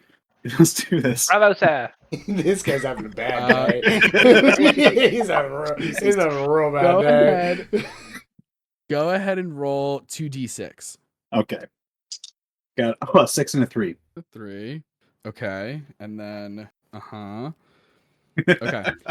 You see this scientist get thrown back into this glass generator full of electrical energy. The breaking of the generator isn't what kills him. What kills him is the surge of electricity that passes through his body as he breaks the generator. And you just see for a moment, like, that cartoon kind of like, you see his entire skeleton. It's like X-rays are flashing and he's getting zapped by lightning. And that scientist falls to the ground dead. Fizzled. All right. Poor So guy. technically, you didn't kill him. Right. Yeah. This I was don't know, like man. I was imagining like in Avengers when Loki or when the Hulk grabs Oh by the yeah. foot and just Yeah, Guy. All within Oh, like 6 that. seconds. Yeah. A touch more targeted at hitting specific items, but nonetheless incredible. Euland, I think that's most, if not all, of your turn, right? Yeah, we're Okay, good. cool. Okay, perfect. We go to the patients first. Patient on the left. Patient on the left pops up, or rather, Thank God. doesn't pop up. That's not how death saves works. Didn't roll it 20. It's They stabilized. stabilized. Okay, cool, perfect. Yes. Patient on the left stabilizes. Patient on the right. You gotta have it's like That's a 3. Mm. You see patient on the right, the flatlining persists. And Jaster, you hear in your mind just the voice of somebody go ahead and call it, doctor. It's time. time of death. Right about meow. Right about now. Right now. Incredible. You do see, sadly, that particular patient seems to pass away. Right. As I you are had nothing to now do with it. I don't know what in a room. is- Stab? Question mark. It was a question. It was really Stab. I was trying. Stab. There you go. Amazing. Okay, we go back to the top. The ray gun, it charges up again and tries to fire out. Yulin, did you take any damage that I don't know of? I did not. Okay, yeah, both Just the been animals an are fine, absolute so unit nothing this whole happens. fight. Belcor, that is your turn. Alrighty. You have a scientist bearing you down with a gun. Yeah, I'm get a little closer. See if I can attack him. Reach on in there. Roll to hit as you bring a meat cleaver to a gunfight. Jesus Christ, dude. Nat 20, baby! Oh my god. Another one. Check his dice. Good luck. It's a solid piece of metal. All right. Amazing. Go ahead that and roll is your crit. Absolutely awesome. That's 17 damage. Jesus Christ. Okay. This guy who has taken 0 damage. Let me ask you this. Lethal or non-lethal? Oh, lethal. Okay. No hesitation. Belcor has 0 qualms about killing. Yeah, Belcor seems to be Is what I operating on do. slightly He's a different freaking- level. He's a freaking mob chef. He gives no fucks. Yeah. They call Hey, him, I just they wanna call cook. him the butcher. That's Let him right. Yeah, there it is. Let him That is cook. now canon. Let him I am called the cook. butcher. Let him cook. Hell yeah. Hell yeah. So fucking good. I love that so much. Okay. All right. So, Belcor, describe to us how you slice and dice Julianne, this son of a bitch. Matchsticks. Well, first of all, I cut his hand off that has the gun. And then, just wait for for 2 seconds of this turn. Just let him watch the 2 seconds of his hand just spraying everywhere. God. And then, I like gore movies. I'm Belcor sorry. is malicious. I love it. Yeah. And then I just do a full on just swipe to the neck. Incredible. It's one of those swipes where We need it time. almost seems like nothing happens. Oh yeah. Where you just kind of do the swipe and put your weapon away and nothing seems to happen, and the person even with their one good hand reaches for their neck, and as soon as they touch it, it's like those old Japanese films just explodes out. The Quentin Tarantino body. Yeah. Where it's The just a layer of big, skin and everything else is just blood. Yeah, it's bad. It's the piping went wrong, and it was too much pressure was added to the little blood tubes, and just explodes out as he like is clutching it wide-eyed, looking at you as they slump to their knees and then fall down on their The chest. last thing you'll see is my crazy face. Oh, Jesus. And Belkar, you still have some movement left. Damn right I do. So All right. fun. Cool. All right. Well, I only moved 5 feet, so another 20. Wacha. And that'll end my turn. Okay. Good. I'm glad I didn't have to Fantastic. use action surge. Oops. Save it. You never know. Jaster, Yeah, that is your turn. that's me. So I am very sad that I may have had something to do. I was trying. I tried again. But I also have this giant snake bearing down on me, and I noticed that Blame the snake. that these doors are very little, right? Yes. So can the snake follow through that door? You're not sure. Not sure. You're not sure. Here's the thing. The snake is taking up a 10-foot cube, but Right. it's because it's coiled in on Right. itself. So you think that there's a chance that it could follow you. It would just have to like stretch out. Okay. It would just have to move how snakes move. Right. It wouldn't, not as one bundle, like one coil. It's like, Okay. You're not hitting right guard, okay? So I'm going to bonus action disengage. 5, Okay. 10, 5. Is there any way that I can bar this? go ahead and make a Tinker Tools check or Thieves Tools. Okay. And is this going to count as my action? It will not count as your Okay. action. If you don't hit a 13, then you would have to use your action to try again. Okay.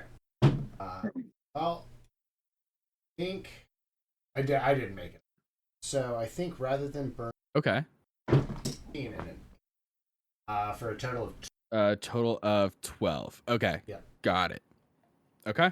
All right. Okay. After your turn, the snake sees you go into that other room and then vanish. So it's like, what the fuck is that? What is the snake gonna do? I'm gonna roll a dice. Odds, it's gonna go after people. Evens, it's gonna do the more snaky thing. That's a 4. It steps into this room further and starts eating that person. And that is that snake's turn. Okay. So the scientist is sentient that he is a snake. Why the hell is he Right. a snake? Because He's eating it just to try it. Why am I beating my chest? how often do you get to be a giant steak? There's some things true. you just got to tick I've always off the wanted bucket to eat a list. full body. I've always Yeah. wanted to eat a full human in one big bite. Right. We don't know. We don't know what's going inside the minds of these transformed I mean, I just people. killed a Is it guy like the like 6 polymorph seconds spell? ago. I got Yeah. one chance to Who dislocate knows? my jaw on purpose like this. I'm gonna take it. God, the possibilities. Moving on. Yes. The animals have gone. It is the scientists. Oh, wait. The scientists are dead. I genuinely forgot. Euland, that is your turn. All right. I think I am going to sprint. Good 60 feet. Okay. 25, 10, 25, plus some additional 35, 45, 50, 60. I think that's going to do it for me. Yeah. Action Well, movement. I should ask, is there anything around that I could smash and then throw? Maybe next turn? Absolutely. I mean, there's a ton of like technology and stuff around you, from keyboards to like wireless. You could pick up a wireless mouse and chuck it. All right. I don't know if I'll. Man, throwing is so much worse than double fisting. So I'm just gonna call it there. Okay, fair enough. The patients are taken care of. The ray gun doesn't need to happen. Also, it does seem to be powered down slightly. I mean, it still has 5 generators giving it power, but it does seem a little bit less optimal. 4, right? Belcor, Because that is your turn. one got smashed by. This Sean. one also got Oh, smashed. there's 2 that were smashed. You're right. So the ray gun is out. Ooh, nice. The ray gun is out. It automatically rescinds into the ceiling. Cool. Belcor and then Jaster. It is your guys' turns. There's only this snake permitting. Here's what I'm going to say as we get them to the top of combat, because it's legitimately just a matter of time before the 3 of you gang up on this snake and can absolutely destroy it. So just to speed things up slightly, can I have Belcor, Jaster, Euland, the ape? Can I have the 3 of you tag team and describe like group improv? I want you to, all 3 of you, work together, decide how you defeat this massive snake. I want to end up holding its mouth like this as it tries to bite me. Okay. All right. So yeah. what if we lead some of it through the thief hole here, and then someone like pull the tail through this entrance or something? Kind of like get it, I guess, stretched out or something. Yeah. So I think I'll let the giant ape and the giant snake kind of first, like straight up. I like the just. There's a lot of big King Kong vibes going on right now. Oh yeah. Like, Mm-hmm. so I'll let Euland get his snake moment, and then that's the moment that I'm gonna come out from the shadows and just smash it with the pipe wrench. Yes. Hell yeah. Hell yeah. The 3 of you working together destroy this snake all simultaneously while Euland the ape is sort of occupying the snake's head, and in a matter of moments are able to easily defeat this thing and sort of put it out of its misery. And as it perishes, you are left in this laboratory with no foes as we exit initiative.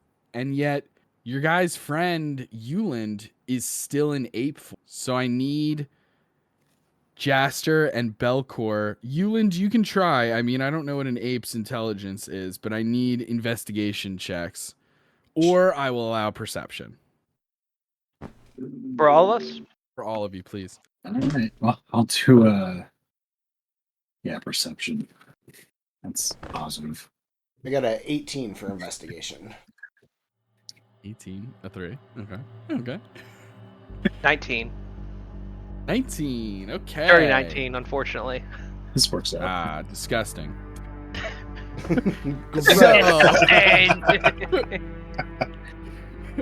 Dirty. So You would touch me. here's what we have.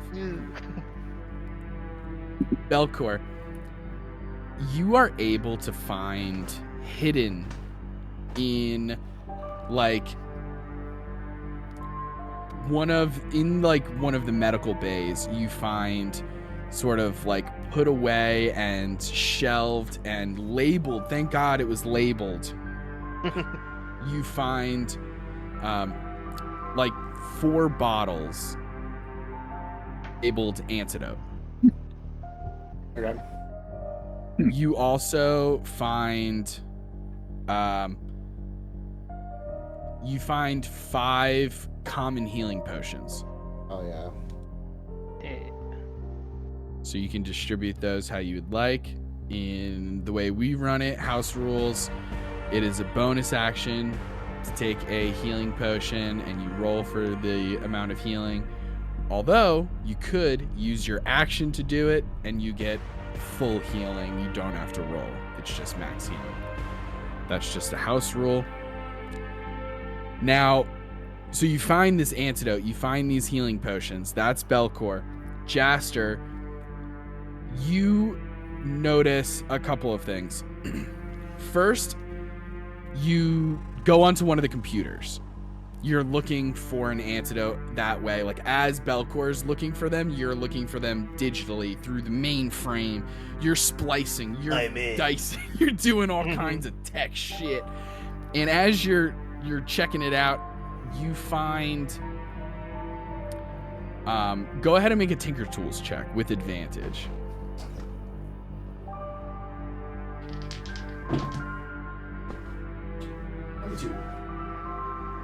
22.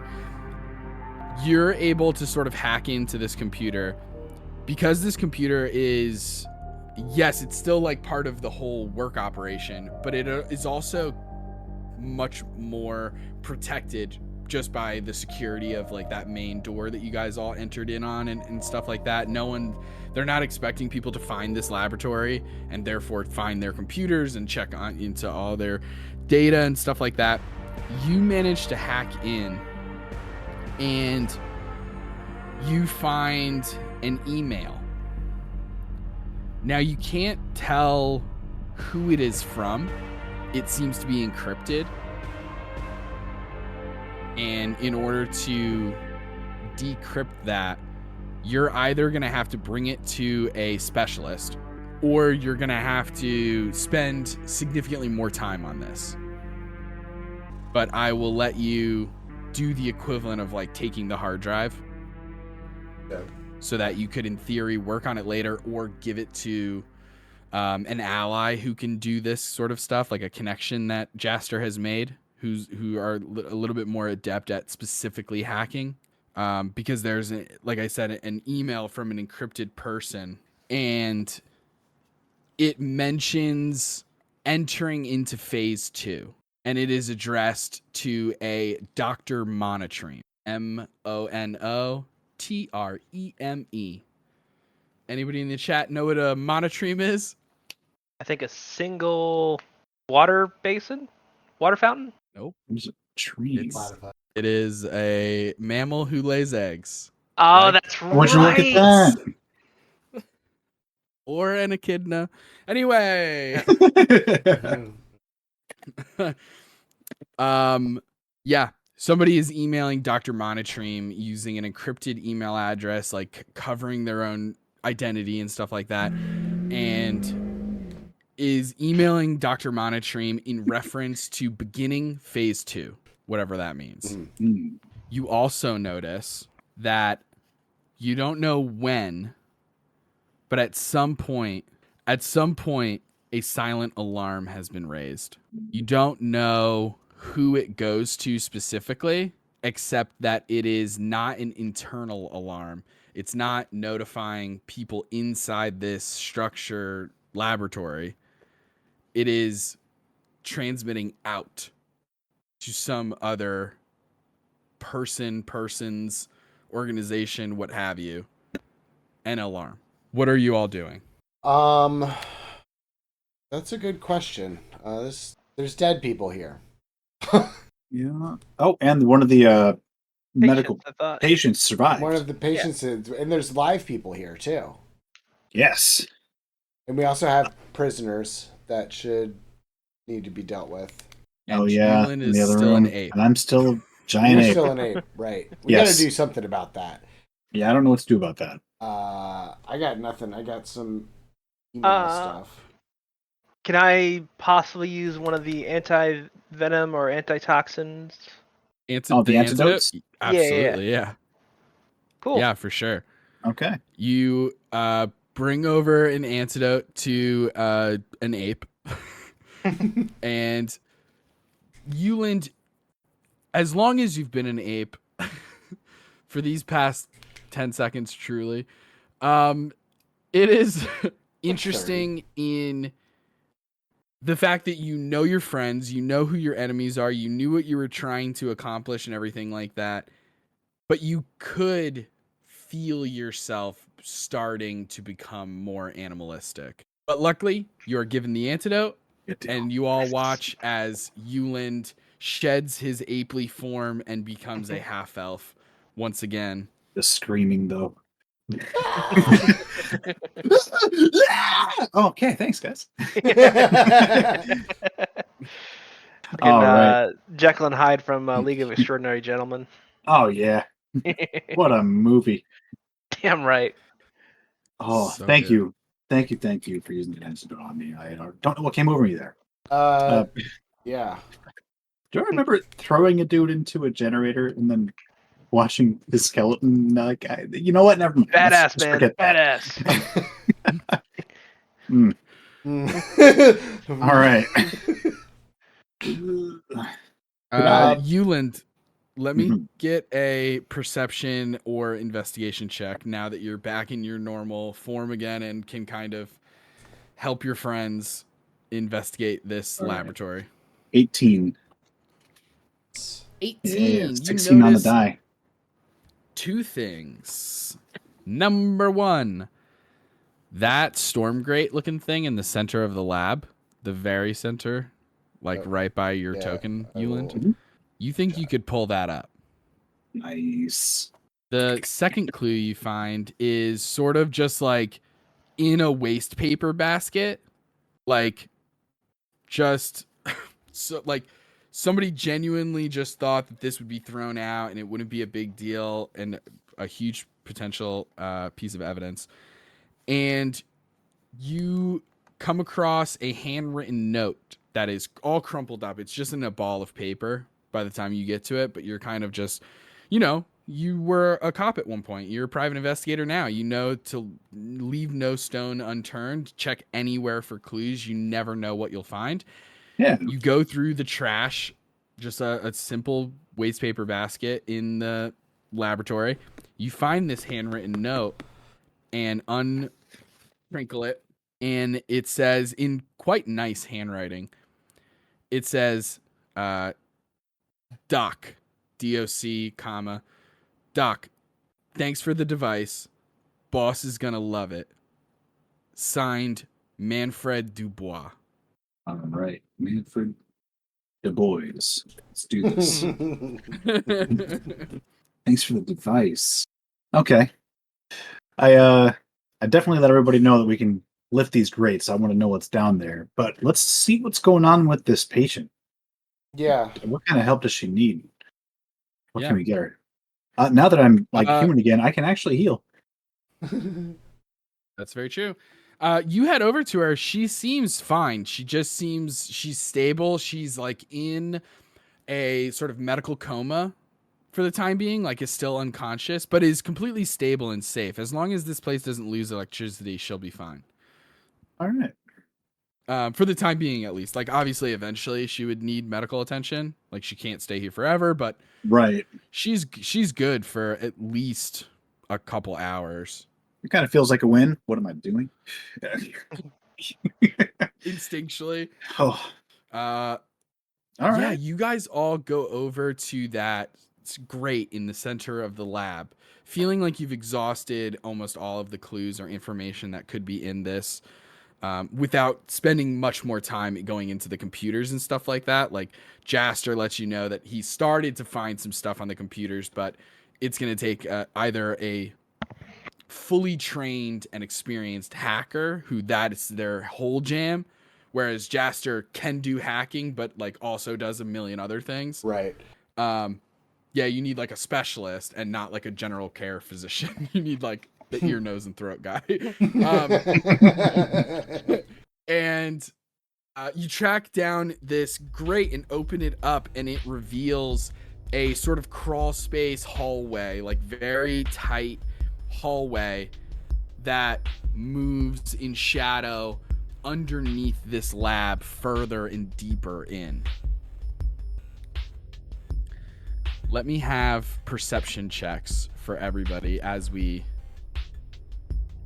move our way in. 11. 15. 11. 15. 12. 12. Don't seem to be very perceptive. Does Yulin with the 15? Oh, yeah. Okay. Yuland, as you all begin to approach, you, at the end of this hallway, you hear mechanical noises. You hear the whirring of gears turning and stuff like that. You smell an acrid sort of acidic smell, like chemicals, and you hear faintly somebody kind of like talking to themselves almost, as you just hear a familiar voice say, "Ah, shit. What the fuck is this? What the fuck is this? Oh no, Dwats, foiled again." Pats. I love this. As at the end of this hallway, you come to a dingy, disgusting, dilapidated looking, for lack of a better term, it almost looks like a drug lab. Okay. As I'm going to move you guys over to the next map, and Justin is going to go to the restroom really quickly as you guys check out this map and roll for initiative, please. Okay. I wonder if this is the dreaded Dr. Monotream. Initiative is -1, so that's 18. Is that 19? Yeah, 18. Still better than me. Doesn't look like It's finally happened. Oh no. Doesn't look. Oh yeah, let's zoom in and take a look. Like a Regias. Oh dear. I'm sure there's a platypus in there somewhere. Okay. All right. Okay. Let me just my stuff here. Okay. Jaster, what'd you get? I got a 18. 18 from Jaster. Euland. 18. Okay. Who's got the higher dex? Not me. I got an 18. I got 8. Okay. Rough. And Absolutely Belcor. rough. Oh, how the turntables. I have 7.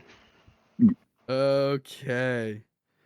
All right. Well, it seems like our robotic friend may be going first, as you all peer into this door, this like metal door over here in the corner is open currently, Okay. like where all your tokens are. Mhm. That door is Hey. open, which is how you were able to see and hear and smell all this stuff. This robotic body, this robot sentry unit type thing, whirs around at you all standing there and begins shuffling over in that direction. And is going to hold their action. Charge! What's up? And that is their turn. Jaster, that is your turn. All right. Well, Could have healed you guys before we got into another fight. Yeah, I had it's 5 potions when of healing. We can say that you divvied those out if you'd like. Yeah.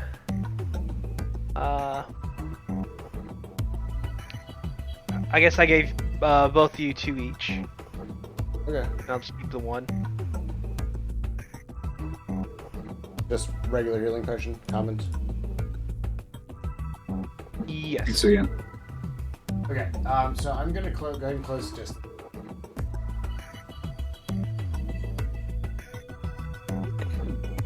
Okay. Thank you. It's just a cough that sounded like a sneeze. You're welcome. God bless. You close distance. Yeah, there's this massive metal. You see that it is like vaguely humanoid shaped, just in the fact that it has 2 legs and 2 arms. But you do notice that its arms seem to have all these different weaponry connected to it. You notice that one of its arms specifically, as you get that close to it, you see just without necessarily meaning to, you almost like look down the barrel of his right fist, and you see at the end of it a flicker of flames. Oh shit. Oh, Okay, well, I'm gonna know it. You'll love it. I'm gonna hit him with a big fucking pipe wrench. Okay. 21. 21 will hit. Oh. 5 damage. 5 damage. Okay, it all adds up. I'm gonna actually do my Fury of the Small and make that. There we go. Fury of the Small. What does it look like as you invoke your goblin essence and do more damage? I think part of it is just I start channeling my inner Yoda. Like, there's a bunch of stuff to jump off of here, so I just kind of start doing these weird little, like, acrobatic-y flips and jumps and stuff, and then plant my feet and just, like, jump up and hit him with the, like, right under the... Shuriken! Yeah. Oh, yeah. Incredible. You get this massive blast on him as you see it starts sort of vibrates a little bit with the hit of your pipe, and we're gonna completely move past that. That sounded crazy. I also still have 10 feet of movement. I would like to move. Really? Yeah, for sure. Easy enough for your small frame to be able to hop over tables or beside the mech suit. As we go to Yulin's turn. all right. I didn't get to do any of my paladin tricks, so I am dying to get a thunderous smite off. Let's go. All right, thunderous smite. I got 10, 25 feet of movement here. I believe we're flanking now too. I'm gonna Yes, go ahead that's and, another house rule. We are using flanking. As long as 2 allies can perfectly bisect one of the enemy tokens perfectly in half, and they're on either side, then they get advantage on the attack. All right, and I'm House rule. Nice. gonna go ahead and swing with my warhammer. Oh. Do it. That's 18 on the die, plus 5, 23. That'll hit. Hell yeah. It's a D8 plus 3 plus 2d6. Oh, you can put more stank on it too. Oh. Mhm. Oh. You could smite. You could smite with it. Okay. Thank you. I think I will. All right. The D8 plus 3, the D8 3, so 6, plus 2d6, which is max damage. Yeah! I swear. 12. So 3, 6, 12. So that's 18 damage so far, 3, plus a 6, smite. Damn, fine. All right. Bear with me. Thank It's my gosh. first time. Somebody heard me. The bear was on the last map. Wow. Oh, you're right. This is gonna be spent a one long spell session. slot. Oh man. So let's kill another spell slot and do a D8. Okay, let's do that. That's 7 more damage. Jeez. Jesus. 20 or What is 23? the total? 23 damage? Yeah, Yes. absolutely Oh demolished. man. Christ. Yeah. The mech goes from looking perfect to a close to half health. Oh, Far closer than it should be in 2 hits from 2 level 3 characters. oh, all right. And that was I only did 5. That's all you, bud. You did Absolutely. 8. 1 spell slot. You did 8. I did 8. That's right. I did 8. Oh, it feels Amazing. good. Mama All right, didn't yeah, that's raise no it. slouch. What does Yulin's smite look like? Like as you're invoking this oath of vengeance into your weapon, as you're swinging it to do this extra damage, what does it look like for the rest of us? I'm so tempted to just do a little magic girl, twirl around with my a billy club of justice, just smash it down. Oh, yeah, that's what I'm feeling. I will punish you. Hell yeah. Oh yeah, it's good. Hell yeah. I love There's it. like a Absolutely. literal cutaway. Everybody stops moving for a second so that he can do his pose, and then Oh yeah. Yeah. yeah. There's like a brief moment as this like glowing club is making its way to strike at the mech suit. As the camera zooms into the mech suit and we see not a robot or computer mainframe or anything like that. We see a small platypus man surrounded by buttons and wires and tubes on the inside of this mech suit, having his own little monologue of, "But how did he get so powerful? He shouldn't be able to use this much power." It's the power of rolling max damage with 2d6s. God dang. As we move on from Euland to Belcor. Well, y'all, I'm sorry, but I'm hurting. I'm gonna drink a potion of healing. Do what you Totally. got to do, bud. All right. So what were the rules again for potion of healing? So if you use your action, it's max healing. You don't have to roll. Yeah, So I'm using my 2d4 potion. plus my 2. action. Yeah, 2d4 plus 2 would just be 10. Alrighty, I'll take it. So that's just automatic 10 healing. If you use your bonus action, you'd have to roll 2d4 plus 2. Well, now see, here's the thing. I'm actually gonna use, if this pop-up would get out of the way. Where is it? I'm gonna use action surge. Oh, okay. Okay. Attaboy. Sick. I'm gonna use that. Shoot. All right. Am I able to like stop right there? Mhm. Okay. Absolutely. I just want to make sure like I wasn't like up like just shimmying behind like No, yeah, cabinets or you're something. good. All right.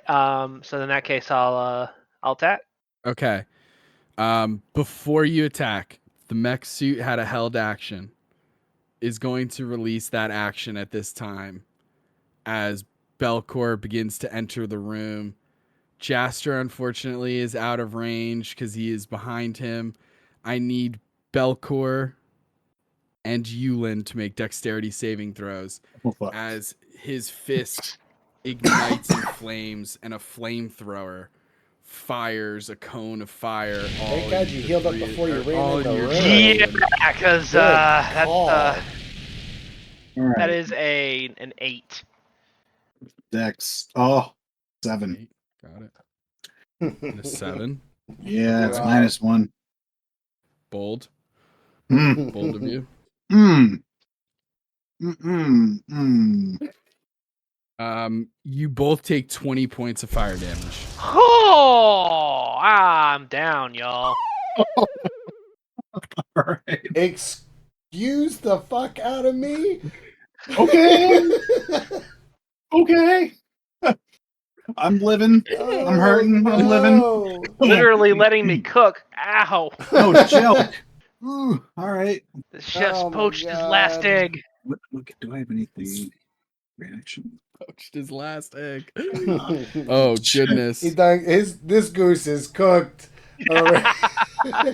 This goose is cooked. Well, that was the held action. So, Belcor, that brings you down to 0 as this flamethrower strikes you and singes your flesh. You succumb to the intense pain and damage and fall to the ground prone, unconscious in this moment. And then that would end Belcor's turn there, which brings us back to the mech suit. The mech suit is now going to turn around. I'm going to roll to see if he recharges his flamethrower ability. Sure, yeah. Love that for me. It's not so bad. I'm very badly burned. It's very I'm bad. not dead. I'm just very badly burned. Oh yeah. No, everything is fine. Jaster, I need you to make a dexterity. God damn it. Oh no. Okay, I'm actually kind of good at dexterity. How's a 12 do ya? A 12 does me a fail on the saving throw. You were looking for a 13. Ooh. Oof. That is going to be 20 points of fire damage. Oh right. no! And that is the end of the mech's turn. Jaster, I need a death saving throw, my friend. Please. Fail. That is a fail. Okay. Jaster, you're similar to Belcor. You feel the intense fire and pain of this flamethrower attacking you as it turns to go face Euland, its last remaining foe in this fight right now, at least. And Jaster, you fall into unconsciousness, and we move on to Euland's turn. Euland, both of your comrades have fallen. This mech suit does not look good. For free, I'm going to say at the top of your turn, make a perception or an investigation check. Or Right. Arcana. Oh. Let's see. I'm bad at all. That's a pretty on the die. Oh boy. Yeah. A 3 on the die total. Perception of 4. 4. Okay. All right. You think that this robot isn't just your ordinary robot. Okay. In fact, you heard the voice of that platypus guy when you were coming upon this room. Mm-hmm. But you don't see him anywhere. He might be inside that robot. You know, he might be. Oh, okay. All right. Okay. Fine. Let's see. I'm gonna try something here, guys. Go for it. I'm gonna channel divinity of Geronimi, try and scare this guy. Because then he'd run away, right? No. Let's see. On failure, the creature is frightened and its speed is reduced to 0. It can't benefit from bonuses to speed. Jeez. All right, so that's something I can do, and that's an action for me and a wisdom saving throw for you. Correct. Damn it, Bobby. Got it again. Fail. Okay. All right. He's scared. Frightened. Here's the not as D&D savvy side of me. Since he's frightened, can I back the fuck away from him without incurring any kind of additional attack? So technically, I don't think so. I think the way that this works is he essentially has 0 movement. Yep. Right? Yeah, for a minute. Yeah, he's got no movement. He is afraid of you, which means that he is going to... And it says he's frightened for 1 minute or until it takes any damage. Yeah. While frightened, the creature's speed is 0 and it can't benefit from any bonus to his speed. It doesn't say... It's got disadvantage. Anything about... Yeah, he's going to have disadvantage on the attack. But technically, he still gets reactions. Okay. In that case, that was an action I don't have. Can I bonus action use one of the healing potions on Belkport here? You can't, not as, it has to be an action to give a potion to somebody else. I should have gone over that one more time. Oh, no, but you're fine. It's my poo brain. All right. Yeah, you guys, I'm going to try and back the hell away because I'm in trouble and I got to do something. Yeah. All right. I'm going to get a 20 on the next round. It's going to be fine. I'm going to pop it back up. I'm going to take this motherfucker out. Ooh, I don't like ooh. That was crazy. Crazy is rolling with disadvantage. Got a 16 on one of them, and the other one was cocked. And in this house, we honor the cock because the re-rolled was a nat 1. Ooh. Okay. All right, and I'm at 18. So I'm living. Okay. Perfect. Good to go. But I mean, he's basically he's stuck there for a minute. Action, technically, movement. Yep, I think that's it for me. Okay. After you is Belcor. Belcor, I need a death saving throw, my friend. All right, so that's just a D20 or just a flat D20. Yeah. Just trying to get double digits. And his pass. Brilliant. That's a success. Nice. Okay. One of 3. Yep. Yeah, whatever you hit first, 3 successes or 3 failures. For people watching at home who may not be familiar with death saving throws, yeah, it's whatever you hit first, 3 successes or 3 failures. That's what you're looking for. But if you get a natural 20, you instantly pop up with 1 hit point. If you get a natural 1, it counts as 2 death saves. Ooh. So, for example, Jaster already has 1 fail. I If roll a Jaster 1 were next, to roll a nat 1, next turn, yeah. we're going to have to figure something out. However, it is the robot's turn. Does not recharge its weapon. It cannot move. I'm rolling a bunch of dice to figure out what exactly decisions so that it doesn't feel bad when I make them. The dice are making them. The dice roll Right, an odd number, okay. which means that they are not going to attack Jaster or Belcor on the ground because they're the only creatures within range. Oh, And it's not going to do that and is instead going to just do nothing because it can't use its action. It'll use its action to dodge. How about that? Dodge action. hell yeah. All attacks against it have How about disadvantage. that? And then at the end of my turn, I get to make this save again or no? No, I do not. There you go. 4 Okay. remember, 4 until it takes damage. Beautiful. That brings us back to Jaster. Jaster, Oh, it is your turn. I don't. But like, hold on. But what if? What if we just say it's Hey, dog, roll a nat 20 immediately. Do it right now.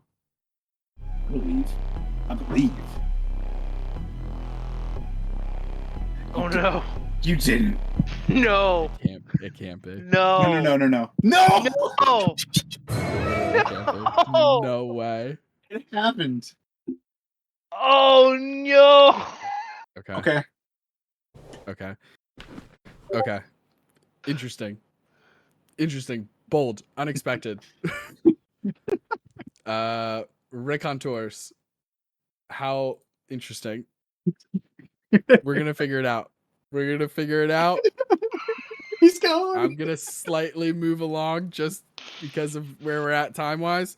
Euland, Yes. you see Jaster cough up blood and expire. Mm-hmm. It is your turn. What are you doing? All right.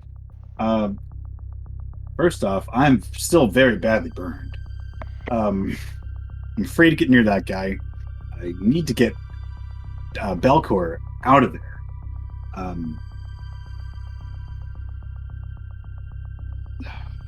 This is Okay. retribution for me losing the first episode, is what it is. Listen, I just don't know how much 5, 10, 15. Okay, I could try and. Am I supposed to win this fight? There's so many thoughts going through my head. I honestly, I want to run up to Belcor, try and grab him and pull him away from the fight, Mm-hmm. and pull him back to use an action to grab him probably, and or should I don't want to just heal you and then run away and then you get smushed. I think I'm going to try and grab him and take him to a safer distance. Okay. All right. How does this work out? Okay, I'm going to go right back to where I was. All right. Now, as far Okay. as that would for sure be an action. I don't have... I'm not going to say that it's an action. I'm going to say it's an object interaction. Belcor being in between the land of the living and the dead, sort of an object here. All right. And Damn. you can interact and move his body. Okay. Um, Then I'm going to use, me. one of those an action to heal him 10 points. Okay. If you're using an action to give a potion, we'll No, go you're over this again between episodes. When you're giving an action potion to somebody else, you do have to roll. Okay, let's do that. 2d6. No, 2d4. 2d4 plus 2. That's 5, 6, 7 health. 7 health. Belcor, it is your turn. You pop back up with 7 health. It still burns. I bet. Look at the like dingy drug lab that you're in. The mech suit is still there. You do see that some of the plating is beginning to strip away. It's starting to let out some static electricity, little sparks here and there. And from behind it, you see the lifeless body of Jaster. Single tear. All right. Now, do I need to take an extra turn to wait for me to be able to move, or No, because you got healed on Yulin's turn. okay? And now it is your turn. Cool. You son of a bitch! Oh my god, no. All right. Yeah. Go on. Yeah, Does a 25 hit? it does. Thank God. Okay. I thought you were gonna say a kind of lowish number. You're like, no, a 13 does not hit. That is 12 damage. 12 damage. Okay. It looks like it's on its last legs. It is beginning to let out smoke. You see that the panels of the metal are beginning to take so much damage that there's cracks in it. And you can actually see Dr. Monotream, the platypus man, from within this mech suit, pulling a bunch of levers, sweating, looking completely frazzled and sort of mad scientist vibes. Belcor, that was your action and movement. So I'm going to do me a favor. Just roll a d20 and call odds or evens. okay. Can I, before any of that, can I do a second wind? You This absolutely bonus action? Okay. can. 100%. So I gotta roll d10. Do I even have a d10? I should. I know I do. Yeah, here's my d10. All right. That is d10 plus 3 HP. That is 6 added to my health. Brilliant. And then you said d20? Roll a d20, but before you roll it, call odds or evens. Odds. Shit. No. That's a 14. Okay. All right. That is your action, bonus action, and movement, which Yep. brings us back to Don't say the big guy. It was Hello, no longer darkness, afraid. my old friend. He's It's no longer afraid. to take a stand. Okay. He only gets one attack, and I think he misses. A 14 misses, right, Belcor? No, it meets. A 14 meets. Okay, never mind. How much did you get healed? I got healed 6 from the second wind. And And 7 from me, right? Yes. Wait. you should be at 13 Yes, okay. Yep. total. Okay, you're still up. You are at 1 hit point Ooh. as this mech suit claws at you with its left hand, and these like razor sharp metal claws slash across you, and the static electricity of the mech suit breaking down itself. You get a little bit of lightning damage on top of all that, but you're still standing. I spit And on the ground and now I it said, is- I didn't hear no bell. And that brings us to Yulin's turn. But first, I want to jump over to Jaster really quickly. Jaster. I'm dead. No, I know. No, I know. I'm fully dead. Fully, completely. You are in whatever Jaster's version of the afterlife is, and sort of floating through the astral sea. Is Jaster a big believer in like any faiths or anything like that? Like, or just like kind of Not agnostic, really. like aware that they exist, but kind of is Yeah. what it is. Don't you dare. No, yeah, no, not really. I don't think there's any particular religion that he subscribes to, or like an afterlife that you would expect to see upon death. Got it. On a scale of 1 to 10, on a scale of 1 to 10, 10 being the most likely and 1 being not likely at all, where does Jaster stand on making a deal with some sort of, I don't know, otherworldly patron, if you will, to come back? That's fine. Yeah. Like I have no problem. Jaster would have no problem with anything. Okay. In this strange nebula space, floating in essentially the astral sea, like not able to see anything. There is no gravity. There's no like mass or anything. You see in the near distance, pretty close to you, probably only like 100 feet away, you can just kind of in your mind think to float over in that way, and your body will just move depending on your brain's sort of willpower. And as you move over to what almost looks like an asteroid, like just a hunk of moon rock kind of thing, you see a couple staircases with like handrails going down.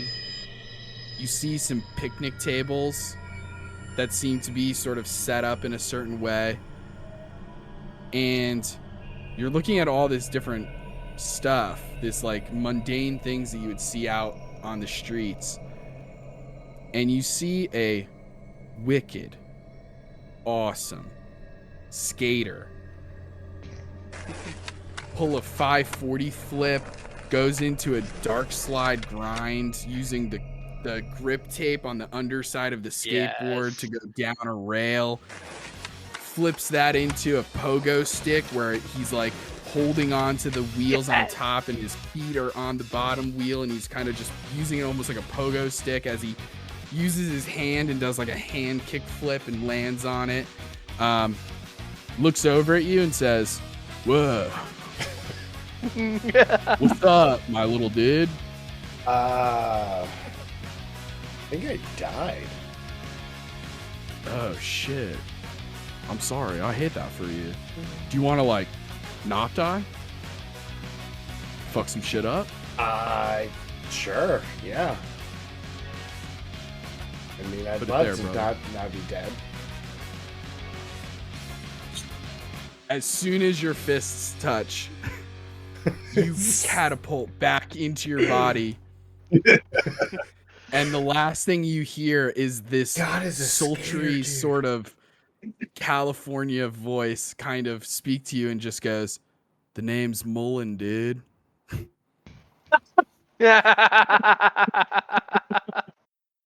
Doing the street tricks and everything, goddamn. Oh my gosh. And I have to get a skateboard now. Jaster, that's your turn. And that's your turn. Okay.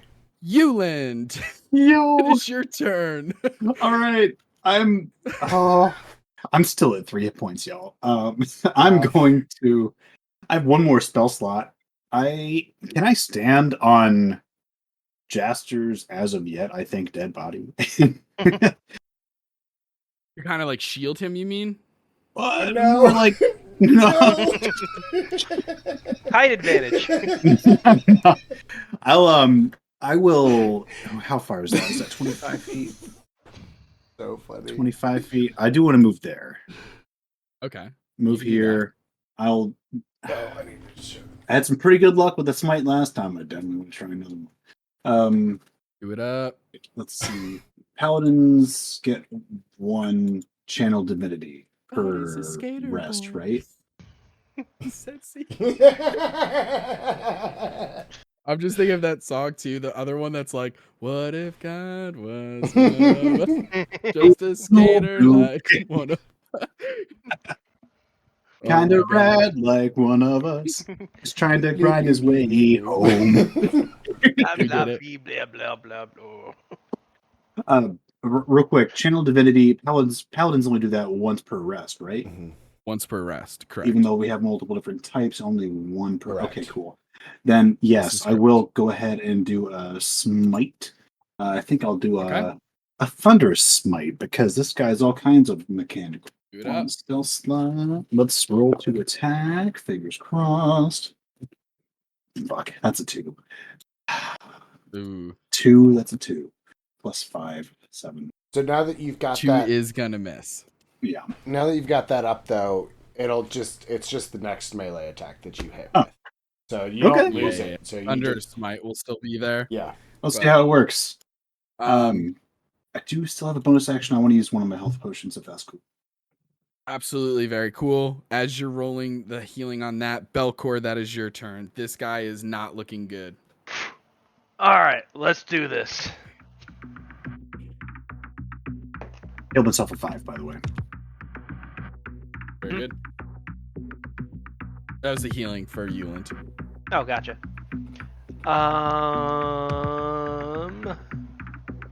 18. 18 hits. Yo.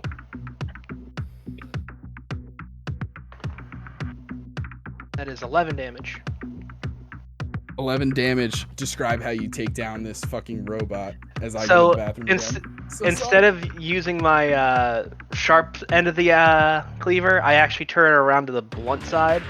Just start just whacking like, God, God, wah!